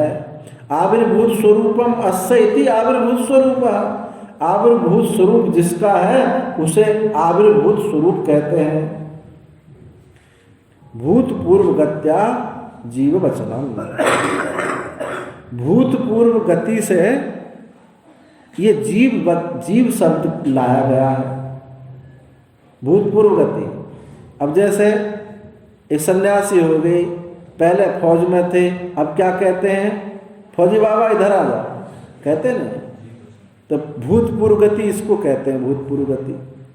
अब ये फौजी नहीं है, कुछ नहीं है, लेकिन फौजी बाबा कहा जाता है, इसी को भूतपूर्व गति है। तो भूतपूर्व गति से जो अपने को बंधा हुआ जो जीव कहा जाता था, आविर्भूत स्वरूप में उसी को ही जीव कहते हैं। एतदुक्तम भवति, तात्पर्य ये है कहने का, ये स्वक्षिणी इति अक्षि लक्षितम दृष्टानं निर्दिश्य उदसराव ब्राह्मणेन एनम शरीर आत्मताया व्युत्थाप्य एतम तु एव ते इति पुनः स्तमेव व्याख्यात्वेन आकृष्य स्वप्न सुषुप्ति उपन्यास क्रमेण परम ज्योति उपसंपद्य स्वेन रूपेण विनिष्पद्यते इति यदस्य पारमार्थिक स्वरूपं परब्रह्म तद्रूपतया एनं जीवं व्याचष्टे न जीवेन रूपेण। तात्पर्य यह है कि इस एषोक्षिणी पुरुष स्तुति में आंख में जो लक्षित दृष्टा को निर्देश करके, आंख में दृष्टा को लक्षित करके ही उद शराब ब्राह्मणे न, जब ब्रह्मा जी ने कहा कि सकोरा में पानी भर करके अपने को देखो, सजा धजा करके देखो, पहले कहा कि अपने को देखो, फिर उन्होंने अपने छाया को मान लिया, ऐसे संतुष्ट होकर इंद्र विरोचन दोनों चले गए। तो फिर कहा कि नाखून वाखून काट के सज धस करके देखो, इसलिए बताया कि उनको समझ में आ जाए कि जो पहले देखा तो छाया था, छाया शरीर था। तो उसी को कह रहे हैं निर्देश उद शराब ब्राह्मणे न, उद शराबादी श्रुति के द्वारा सकोरा में भरे हुए जल के प्रतिबिंबन के द्वारा एना शरीर आत्मताया, इस जीव यानी जीव को शरीर आत्म रूप से उठा करके, उसको उठा करके एतम तूते पुनः उस शरीर से उठाने के लिए कहा कि श्रृंगार करके देखो, फिर दूसरी तरीका से बताया, तो उसी जीव को उठा करके एतम तुए तुम्हारे लिए पुनः उसी को ही व्याख्या रूप से अनुवृत्ति करके, उसी की अनुवृत्ति करके स्वप्न सुषुप्त उपन्यास क्रमेण, स्वप्न सुषुप्ति के उल्लेख से उसको परम ज्योति संपद्य, वो परम ज्योति संपद्य परम ज्योति को प्राप्त करके अपने रूप से निष्पन्न हो जाता है। जो इसका ये पारमार्थिक स्वरूप पर ब्रह्म है, वह तद्रूपतया उस रूप से जीव की व्याख्या की गई है, ना कि जैवेन, जीव विशिष्टता से नहीं, आविर्भूत स्वरूप से उसकी व्याख्या की गई है। वहाँ तीन अवस्था क्रम में, जागृत में, स्वप्न में, सुषुप्ति में, तीनों अवस्थाओं से ऊपर उठा करके उसको अपने स्वरूप का बोध कराया।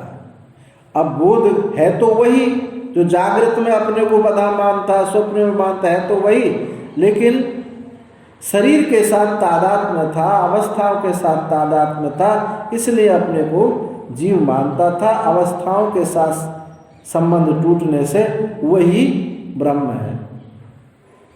तो यद परम ज्योति रूप संपत्त्यभ्यम श्रुतम तत्परम ब्रह्म, जो परम ज्योति संपन्न प्राप्त करने योग्य है, जो श्रुति में कहा गया तत्परम ब्रह्म, वही पर ब्रह्म है। तत्स अपहत पापमत्वादि धर्मकम, और वही अपहत पापमत्वादि धर्म वाला है, उसमें ही पाप आदि से रहितता बताई गई है। तदेव च जीवस्य पारमार्थिक स्वरूपम, वही इस जीव का पारमार्थिक स्वरूप है।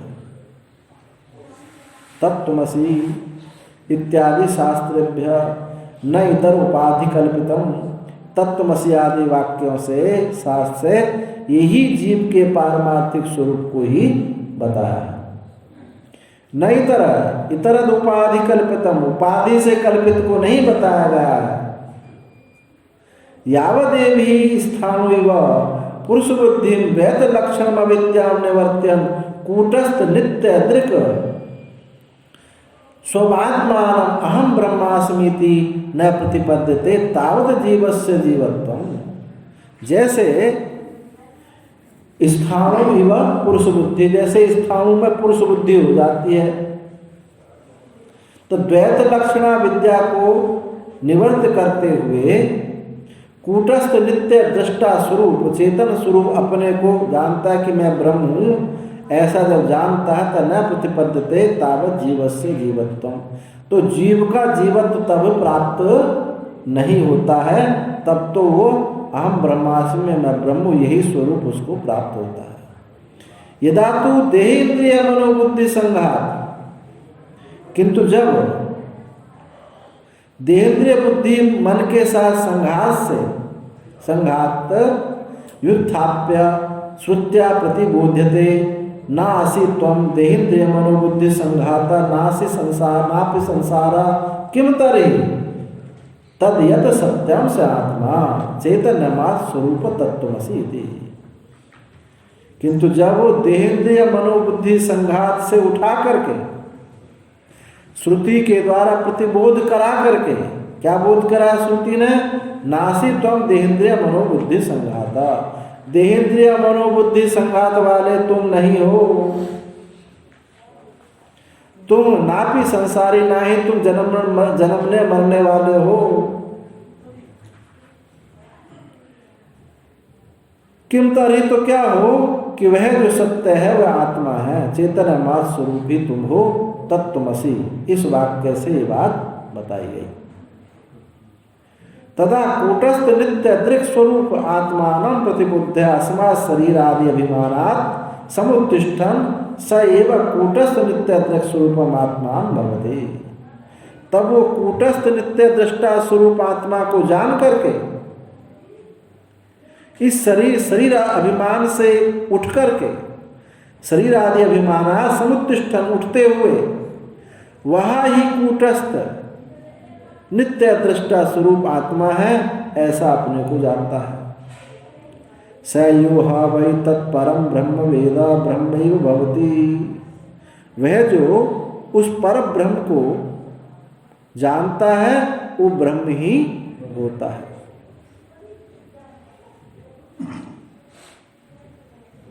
इत्यादि श्रुतियों, इन श्रुतियों से ये बात सिद्ध होती है।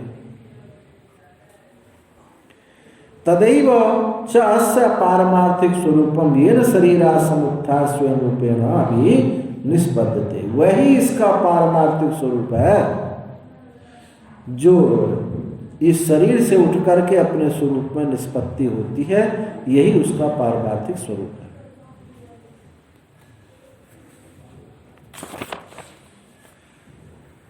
कथम पुनः स्वयं स्वरूपम स्वेनैव च निष्पद्यते इति संभवति कूटस्थ नित्यस्य, परंतु अपने ही रूप को आप ही प्राप्त करना कूटस्थ नित्य में किस प्रकार संभव है। अपने को ही कथम पुनः स्वयं स्वरूपा, अपने रूप को अपने ही द्वारा प्राप्त करना। कर्तृकर्म विरोध होता है, कर्ता ही कर्म हो जाए। अपने पैर कंधा पर रख के चलो तो संभव नहीं होगा। कर्तृकर्म विरोध स्वयं च निष्पद्यते के द्वारा किस प्रकार संभव हो सकता है कूटस्थ नित्य का। तो सुवर्ण आदि नाम तो द्रव्यांतर संपर्कात् अभिभूत स्वरूपाणाम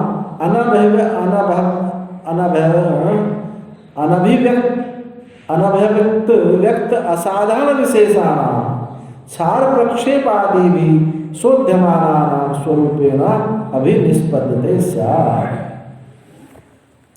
किंतु जैसे सोना सुवर्ण का द्रव्यांतर संपर्क, दूसरे द्रव्यों से रांगा तांबा आदि के साथ संपर्क होने से अभिभूत स्वरूपाणाम, उसका स्वरूप क्या हो गया है, अभिभूत हो गया है, तिरोभूत हो गया है। अभिव्यक्त असाधारण विशेषाणाम, उसका साधारण विशेष स्वरूप जो है अभिव्यक्त हो गया है।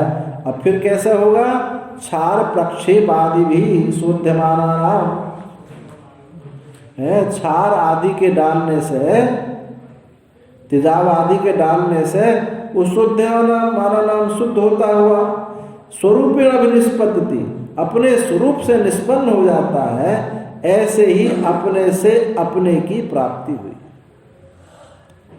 अपने से अपने की अपने को अपने में प्राप्ति हुई। ये पहेली समझ में आ जाए, अपने से अपने को अपने में अपनी ही प्राप्ति होती है। इसलिए कोई अन्य कोई प्राप्ति किसी को नहीं होती, अन्य को तो प्राप्ति होती नहीं। जब भी प्राप्ति होगी अपने को अपनी ही होगी। जो प्राप्ति मान क्या है, जो लोक में भी जिसको प्राप्ति कहते हैं, ये प्राप्ति क्या है, ये उपलब्धि। कोई तो प्राप्ति कहते हैं, उपलब्धि माने होता ज्ञान। मुझे घट प्राप्त हो गया, मुझे घट की उपलब्धि हो गई। अब घट तो वहां रखा है, तो आपको ज्ञान ही हुआ ना उसका। अब इस ज्ञान में ये घट रूपी छाया आ गई है, ये छाया निबट जा समाप्त हो तो ज्ञान वो ज्ञान ही है, उसमें कहाँ अंतर आया। तो उपलब्धि जो है ये ज्ञान ही है। तो इस प्रकार से शुद्ध होने पर आविर्भूत जो स्वरूप हुआ था, वही जो तिरोभूत स्वरूप हुआ था वो आविर्भूत हो गया। यही अपने से अपने की प्राप्ति है, अपने से अपने की प्राप्ति यही कि तिरोभूत जो उपाधि ध्वंस हो गई, अपने से अपने की प्राप्ति हो गई। इसलिए नित्य प्राप्त की ही प्राप्ति होती है, अप्राप्त की प्राप्ति नहीं होती है। तथा नक्षत्रादि नाम अहानि अभिभूत प्रकाशानाम अभिभावक वियोगे रात्रौ स्वरूपेण अभिनिष्पत्ति स्यात्। और एक दृष्टांत देते हैं,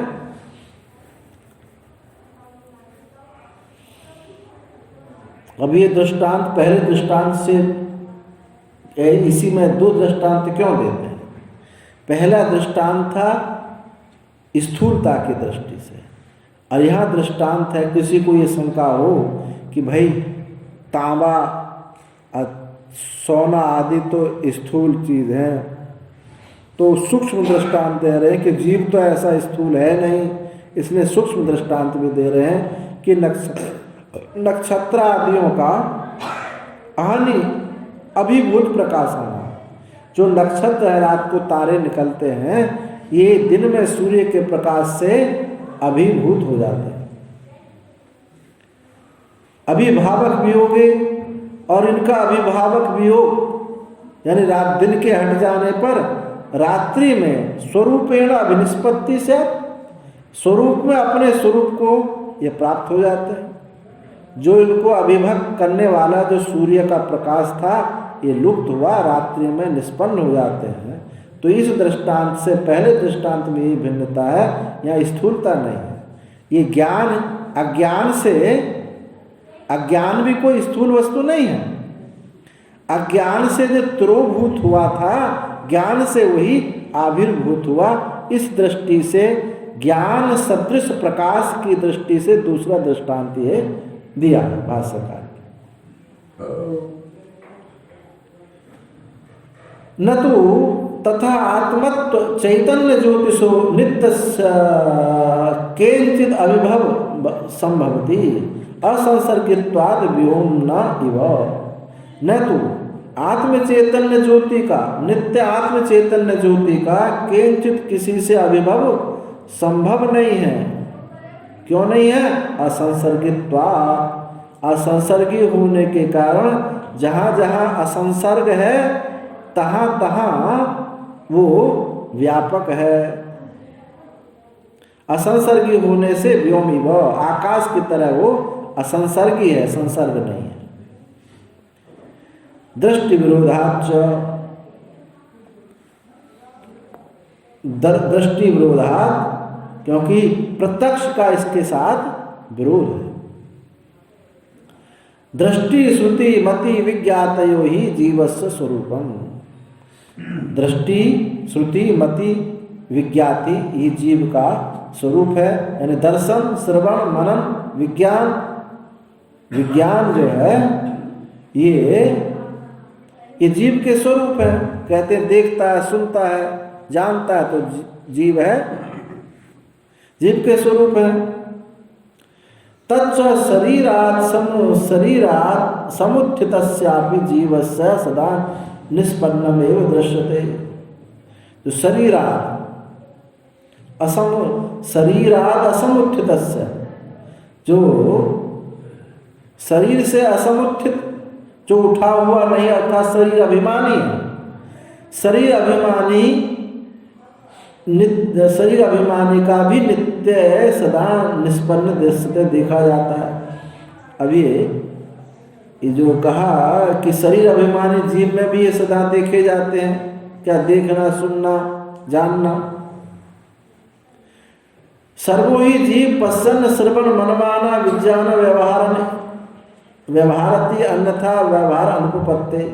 क्योंकि सब जीव जो है देखते हुए, सुनते हुए, मानते हुए, जानते हुए व्यवहारती व्यवहार करता है, अन्यथा व्यवहार की अनुपत्ति सिद्धि नहीं होगी। तो जीव कब कहा जाएगा? जब विज्ञप्ति होगी, दृष्टि होगी, मति होगी। तच्चेत शरीरा समुत्थितस्य, वह यदि शरीर से उठ गया है तो निष्पत्तेत, तच्चेत शरीरात् विच्युतस्य निष्पत्तेत प्राग समुत्थानात् दृष्टो व्यवहार विरुद्धे। जब वो शरीर से समुत्थित है, उठ गया है, तो ये निष्पन्न होता है प्राग समुत्थान, प्राग समुत्थानात् दृष्टो व्यवहार विरुद्धे। जो उठने से पहले जो देखा गया व्यवहार है उसका वहाँ विरोध हो जाता है। इसलिए जो जीव अपने स्वरूप में जब प्रतिष्ठित हुआ, आविर्भूत हुआ है, तो उसमें श्रुति मति विज्ञाति आदि ये इस प्रकार का अभिमान उसको फिर नहीं होता है। अतः किम आत्मकमिदं शरीरात् उत्थानम। तो प्रश्न उठता है कि किम आत्मकमिदं, शरीर से उठे हुए का स्वरूप क्या है? स्वरूप, शरीर में अभिमान करने वाले का स्वरूप तो क्या है? दृष्टि मति श्रुति विज्ञाति। और शरीर से उठे हुए का क्या स्वरूप है? किमात्मिका वा स्वरूपेण अभिनिष्पत्ति, अथवा किस स्वरूप से उसकी निष्पत्ति होती है, और वो शरीर से उठे हुए का स्वरूप क्या है, अथवा स्वरूप उसकी स्वरूप से निष्पत्ति क्या है, ये जानना चाहते कि स्वरूप में शरीर के साथ बैठे रहने में क्या होगा और शरीर से उठने में क्या होगा। शरीर का तादात्म्य जो अध्यास है इसके साथ रहने में क्या होगा, तादात्म्य अध्यास टूटने पर वो क्या होगा, ये बताना चाहते हैं। ये आविर्भूत स्वरूप को का ही विवेचन कर रहे हैं। तो ये प्रश्न किया था, तो इसके उत्तर में कहते हैं, अत्रुच्यते कहते हैं, प्राग विवेक विज्ञान उत्पत्ते है शरीरेंद्रिय मनोबुद्धि विषय वेदन उपाधि भी अभिव्यक्त जीवस्य संस्पृष्ट आदि ज्योति स्वरूपम भवति। प्राग विवेक विज्ञान उत्पत्ति जो अच्छा और बाकी यथा जैसे यथा शुद्ध स्फटिकस्य स्वाच्छंदम सौकल्यम स्वरूपम प्राग विवेक ग्रहणात् रक्त नील आदि उपाधि भी अभिव्यक्त में भवति। इसमें एक दृष्टांत दिया कि जैसे स्फटिक जो मणि होती है, शुद्ध स्फटिक की स्वच्छता, उसकी शुक्ल रूपता, विवेक विज्ञान होने से पूर्व जब तक विवेक विज्ञान नहीं हुआ था तो उसको क्या समझते थे, नीला लाल उपाधियों से संस्पृष्ट हुआ। स्फटिक मणि के सामने कुछ फूल आदि रख दिया तो लाल नीली मालूम पड़ती है, तो जब तक विवेक नहीं हुआ था तब तक उसको लाल समझते थे, नीली समझते थे, ऐसा समझते थे। और जब विवेक हो गया तो उसको शुद्ध, उसका जो स्वरूप है शुक्लता स्वच्छता, उस स्वरूपता को प्राप्त हो जाता है। इसी प्रकार से प्राग विवेक विज्ञान उत्पत्ति, विवेक विज्ञान की उत्पत्ति से पहले शरीर इंद्रिय मनोबुद्धि विषय वेदना उपाधियों के द्वारा अभिव्यक्त सा अभिन्न सा ये जीव का सस्पष्ट आदि ज्योति स्वरूप दिखाई देता है। थोड़ा थोड़ा महसूस होता है कि यह है, लेकिन स्पष्ट रूप से महसूस नहीं होता। जैसे हम लोग सुबह स्वस्ति वाचन करते हैं, वेद पाठ करते हैं,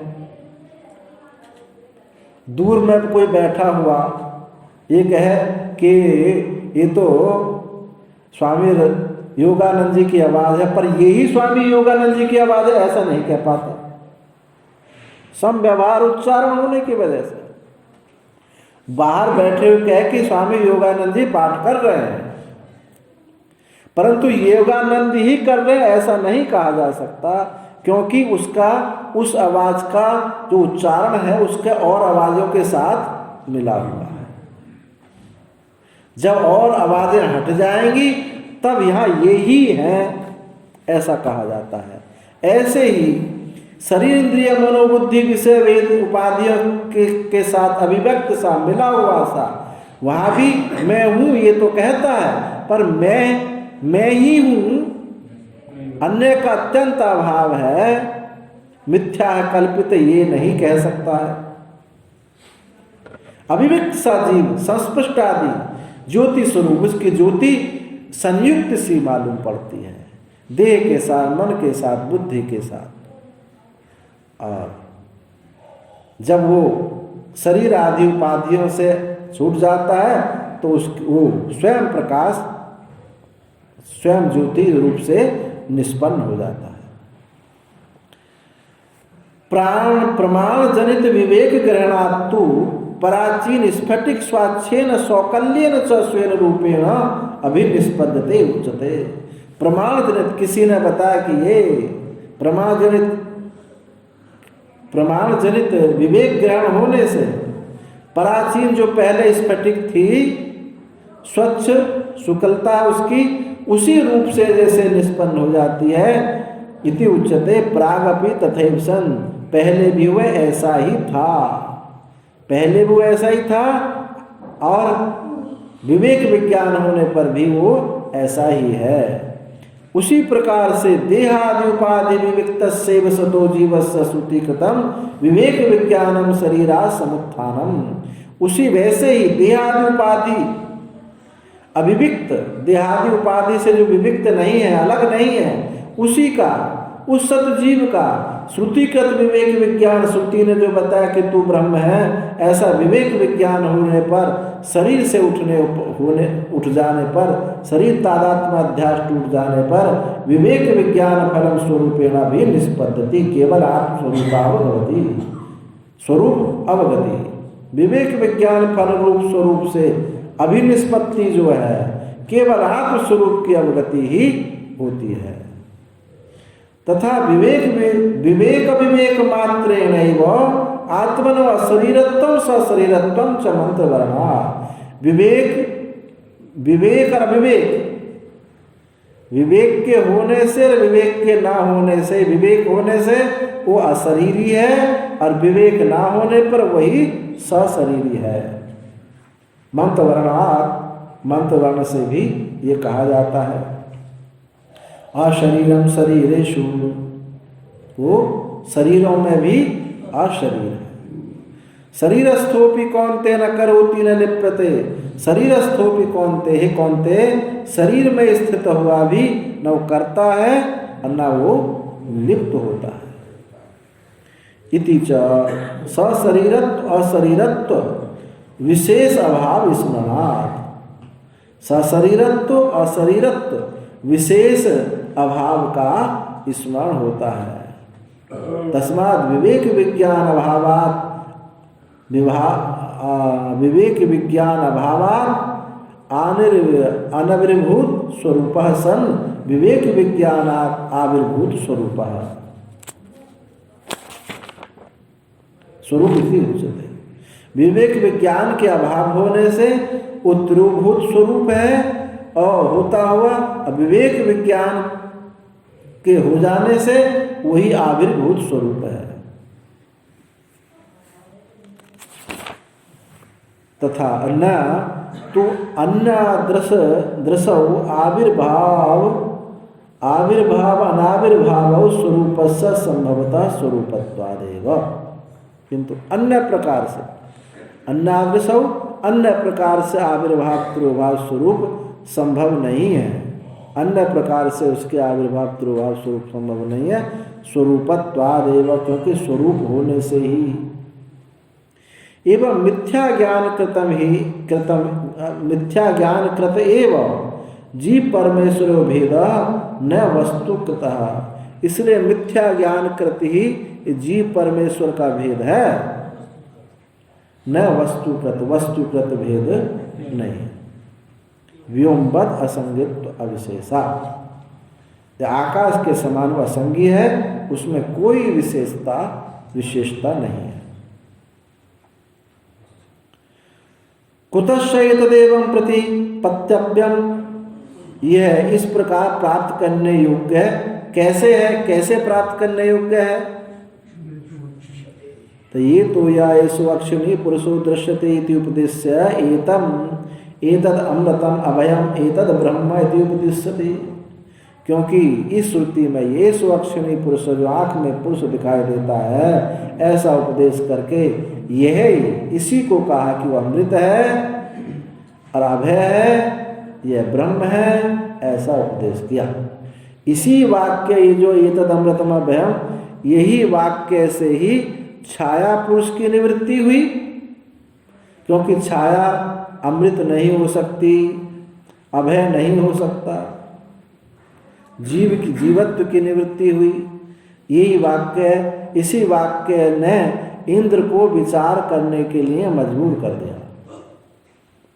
इंद्र ने भी वही सुना था, विरोचन ने भी वही सुना, लेकिन इंद्र ने इस वाक्य पे विचार किया और विरोचन ने इस वाक्य पे विचार नहीं किया। तो यह उपदेश किया, ये सुअक्षिणी पुरुषो एक सुअक्षिणी प्रसिद्धो दृष्टा दृष्टत्वेन विभाव्यते, ये जो आँख में प्रसिद्ध दृष्टा है, ये दृष्टा रूप से ही प्रकाशमान होता है। सो अमृत अभय लक्षणात् ब्रह्मणो अन्यश्चेत् स्यात् ततो अमृत अभय ब्रह्म समानाधिकरणं न स्यात्।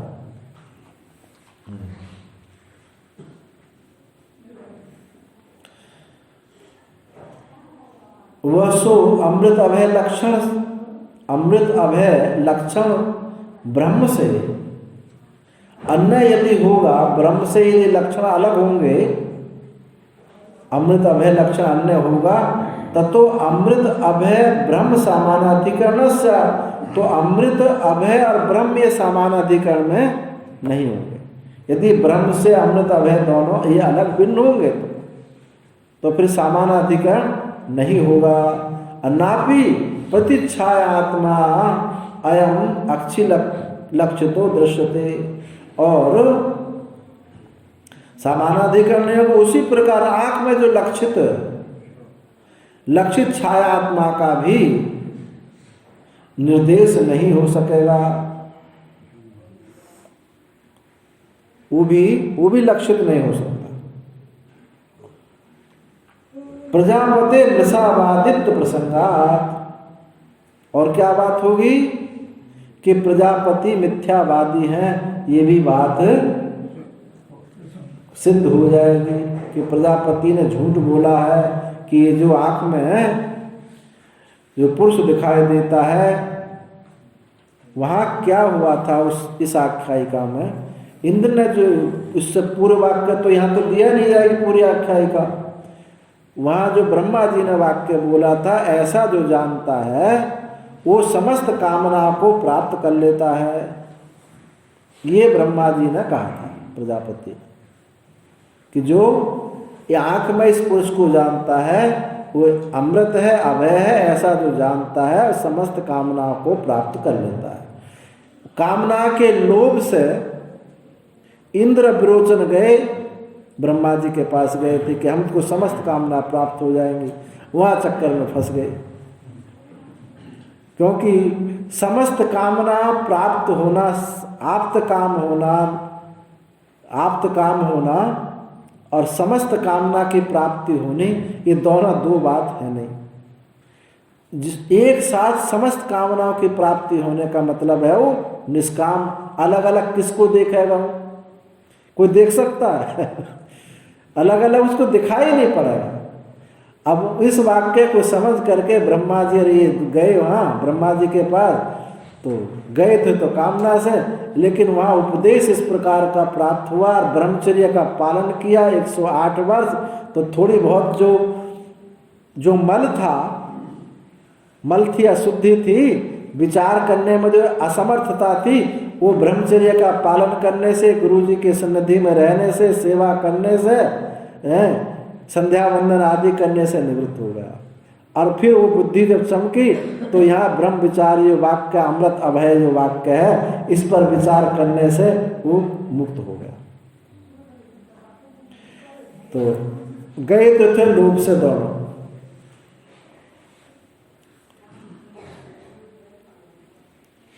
तो प्रजापति मृषावादित्व प्रसंगा, प्रजापति का जो मिथ्या बोलने का भी प्रसंग उपस्थित हो जाता यदि अमृत अभय लक्षण ब्रह्म से अन्य होते। तथा द्वितीय भी पर्याय यह एक स्वप्ने महिमानस शरति इति न प्रथम पर्याय निर्दिष्टात् अक्षी पुरुषात् द्रष्टु अन्यो निर्दिष्ट। दूसरे पर्याय कौन था? पहले तो जागृत अवस्था का पर्याय था। क्या था कि कुल्हड़ में, सकोरा में पानी भर करके देखो, जागृत अवस्था का। दूसरे में दूसरा पर्याय जो स्वप्न का था, दूसरे क्रम में ये स्वप्ने महिमानस शरति, ये स्वप्न में अपनी महिमा में विचरण करता है। इति न प्रथम पर्याय निर्दिष्टात् अक्षी पुरुषाद दृष्टु अन्यो निर्दिष्ट। जो प्रथम पर्याय निर्दिष्ट अक्षी पुरुष दृष्टा से अन्य वो निर्दिष्ट नहीं है। जो पहले पर्याय में बताया था अक्षी पुरुष को, वही स्वप्न में विचरण करता है, इसकी महिमा में, अपनी महिमा में विचरण का, उसी का ही यहाँ निर्दिष्ट हुआ है। एतम तु ते भूयो, और उसी के लिए कहा कि इसी को तुम्हारे लिए फिर मैं अनुव्याख्यास्यामि, उसी को मैं फिर तुमको समझ में नहीं आया तो उसी को फिर मैं व्याख्यान करता हूँ। इति उपक्रमा, इस उपक्रम से किंच अहम अद्य स्वप्ने हस्तिनमद्राक्षम नैदानीं तु पश्यामीति दृष्टमे प्रतिबुद्ध।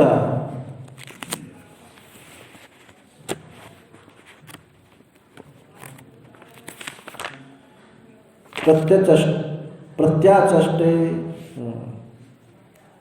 इसके सिवा उसी को व्याख्या कर रहे हैं, ऐसा उपक्रम करे, उपक्रम से इसके सिवा अहमद्य स्वप्न, आज मैंने स्वप्न में हाथी देखा, नैदानीं तम पश्यामि, परंतु अब मैं उसको नहीं देखता हूँ, तो दृष्टम में प्रतिबुद्ध प्रत्यानिषेधु। आज जो इस प्रकार जो मैंने स्वप्न में हाथी देखा, अब उसको मैं नहीं देख रहा हूँ, इस प्रकार देखे हुए का भी जाग करके क्या करता है कि अब नहीं देखता हूँ, जो स्वप्न में देखा था मैं उसको अब नहीं देखता हूँ। अब जबकि देखने वाला, स्वप्न में हाथी को देखने वाला और अब ना देखने वाला, वो दृष्टा में कोई भिन्नता नहीं हुई। तो नैदानीं पश्यामि दृष्टमेव प्रतिबुद्ध, देखे हुए को प्रतिबुद्ध जागने पर उसका निषेध करता कि अब मैं नहीं देखता हूँ। दृष्टारं तु तमेव प्रत्यभिजानाति, किंतु उसी दृष्टा को ही प्रतिभिजानाति, वही दृष्टा को प्रतिभिज्ञा होती है। जिसने हाथी देखा और जो नहीं देख रहा, वो देखने वाला, वो दोनों एक ही है। प्रत्यभिजानाति ये एवं अहम स्वप्न द्राक्षम, जो मैंने स्वप्न देखा वही मैं जागृत पश्यामि, वही मैं जागृत को देखता हूँ। जिसने स्वप्न देखा वही मैं जागृत को देखता हूँ। इससे जो पूर्व पर्याय में बात बताई थी, वही दूसरा पर्याय स्वप्न में भी उसी दृष्टा को ही बताया है। तथा तृतीय भी पर्याय और तीसरे पर्याय में भी कहते हैं, नाह खलु अयमेव संप्रत्यात्मानं जानाति अयम अहमस्मीति नो इमानि भूतानि इति सुषुप्तावस्थायां विशेष विज्ञान अभावेव दर्शति न विज्ञातारं प्रतिषेधति। तीसरे पर्याय बताया कि खलु निश्चित रूप से यह मैं संप्रति सुषुप्ति को प्राप्त हुआ, अपने को जानता हूँ। क्या जानता हूँ? अयम अस्मीति, ना मैं अपने को नहीं जानता, अन्ना इन भूतों को मैं सुषुप्ति अवस्था में जानता हूँ। तो सुषुप्त अवस्था में विशेष विज्ञान अभाव में दर्शति। विशेष विज्ञान, जो जागृत में स्वप्न में विशेष विज्ञान था, सुषुप्त अवस्था में इस विशेष विज्ञान के अभाव को ही देखता है, न कि अभाव, उनके अभाव को देखता है। जो भाव को देखा स्वप्न में जागृत में और अभाव को देखा सुषुप्ति में, तो भाव के अभाव का भाव, वो भी क्या हुआ? भाव के अभाव का जो भाव है वो भी अभाव है, वो भी भाव ही है। जो जिसका प्रतियोगी होता है वो वही होता है। घट के अभाव का जो भाव है, अभाव है, वो भी एक भाव ही है। ऐसे ही यहाँ कह रहे हैं, तृतीय पर्याय में भी यही कहा कि मैं नहीं जानता हूँ। अभाव जो है, जो जानता था, जैसे जानता था पहले ऐसे नहीं जानता है, परंतु जानने वाला तो है। न विज्ञातारं प्रतिषेधति, विज्ञाता का प्रतिषेध वहां नहीं हुआ, क्योंकि अभाव को भी जान रहा है। जैसे भाव को जान रहा है ऐसे अभाव को भी जानता है। यत् तु तत्र विनाशमेव अपीतो भवति, किंतु वहाँ विनाश को ही लीन हो जाता है, विनाश को ही प्राप्त हो जाता है। इति तदपि विशेष विज्ञान विनाश अभिप्रायमेव, वो भी विशेष विज्ञान के विनाश के अभिप्राय से बात कही गई है कि वहाँ वो विनाश को प्राप्त हो जाता है। ये भी विशेष विज्ञान को नहीं देखता है, विशेष विज्ञान को नहीं देखता, इसलिए कहता है कि मैं कुछ नहीं देखता, पर देखने का अभाव वहाँ नहीं हुआ। देखता है। विशेष विज्ञान विनाश अभिप्राय न विज्ञातृ विनाश अभिप्राय, विज्ञाता के विनाश के अभिप्राय से बात नहीं कही गई है। जो विषय अभाव की दृष्टि से कहा गया कि वहां सब कुछ नष्ट हो गया। नहीं विज्ञातुर विज्ञाते भी परिलोपो विद्यते अविनाशित्वात् इति श्रुत्यंतरा। विज्ञाता की विज्ञाति का परिलोप नाश नहीं होता है, क्योंकि अविनाशित्वात् विज्ञाति जो है वो तो दृष्टि जो है वो तो अविनाशी है, क्योंकि दृष्टि तो दृष्टा का स्वरूप है। दृष्टि तो दृष्टा का स्वरूप है, वृत्ति दृष्टा का स्वरूप नहीं है।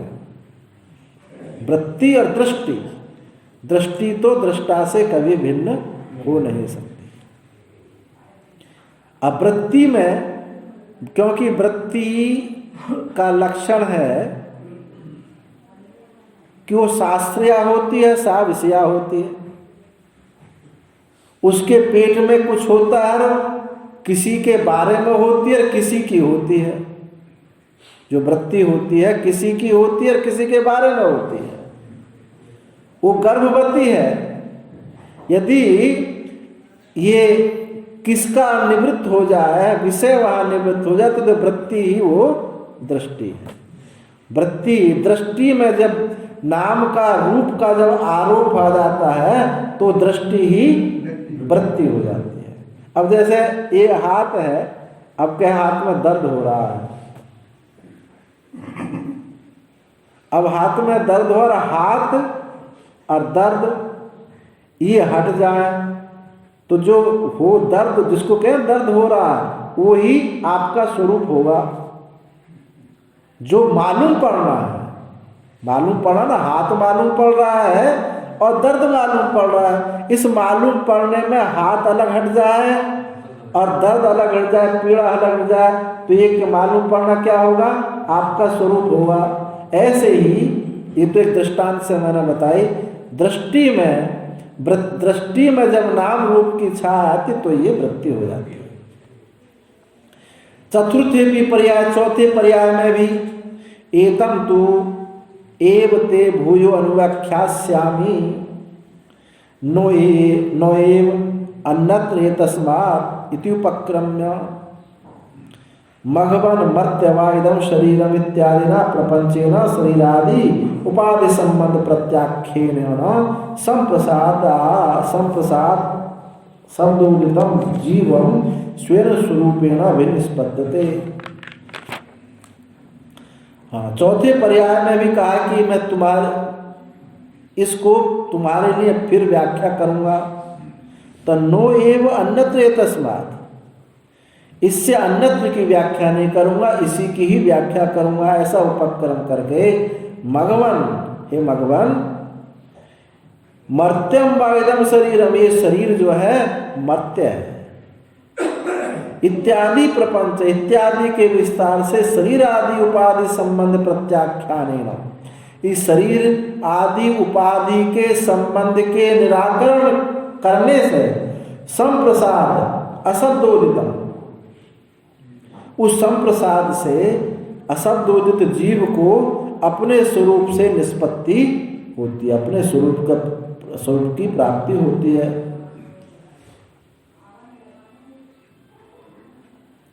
संप्रसाद शब्दोदितम, ये समस्त पद होगा, समस्त पद। संप्रसाद शब्द से उदित जीव अपने स्वरूप से निष्पन्न होता है।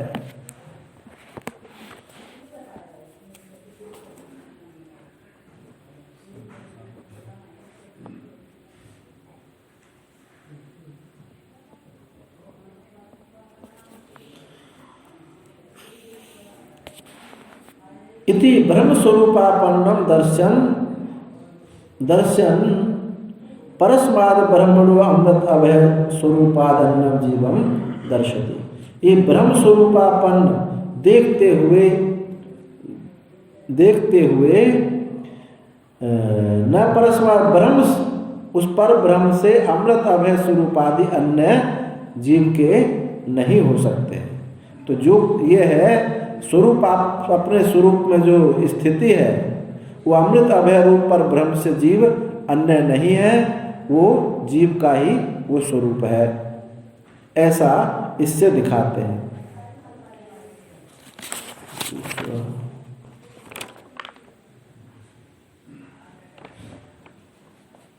बस यही रहने दें। ओम पूर्णमदः पूर्णमिदं पूर्णात् पूर्णमुदच्यते पूर्णस्य पूर्णमादाय पूर्णमेवावशिष्यते। सर्वे भवन्तु सुखिनः, सर्वे सन्तु निरामयाः, सर्वे भद्राणि पश्यन्तु मा कश्चित् दुःखभाग्।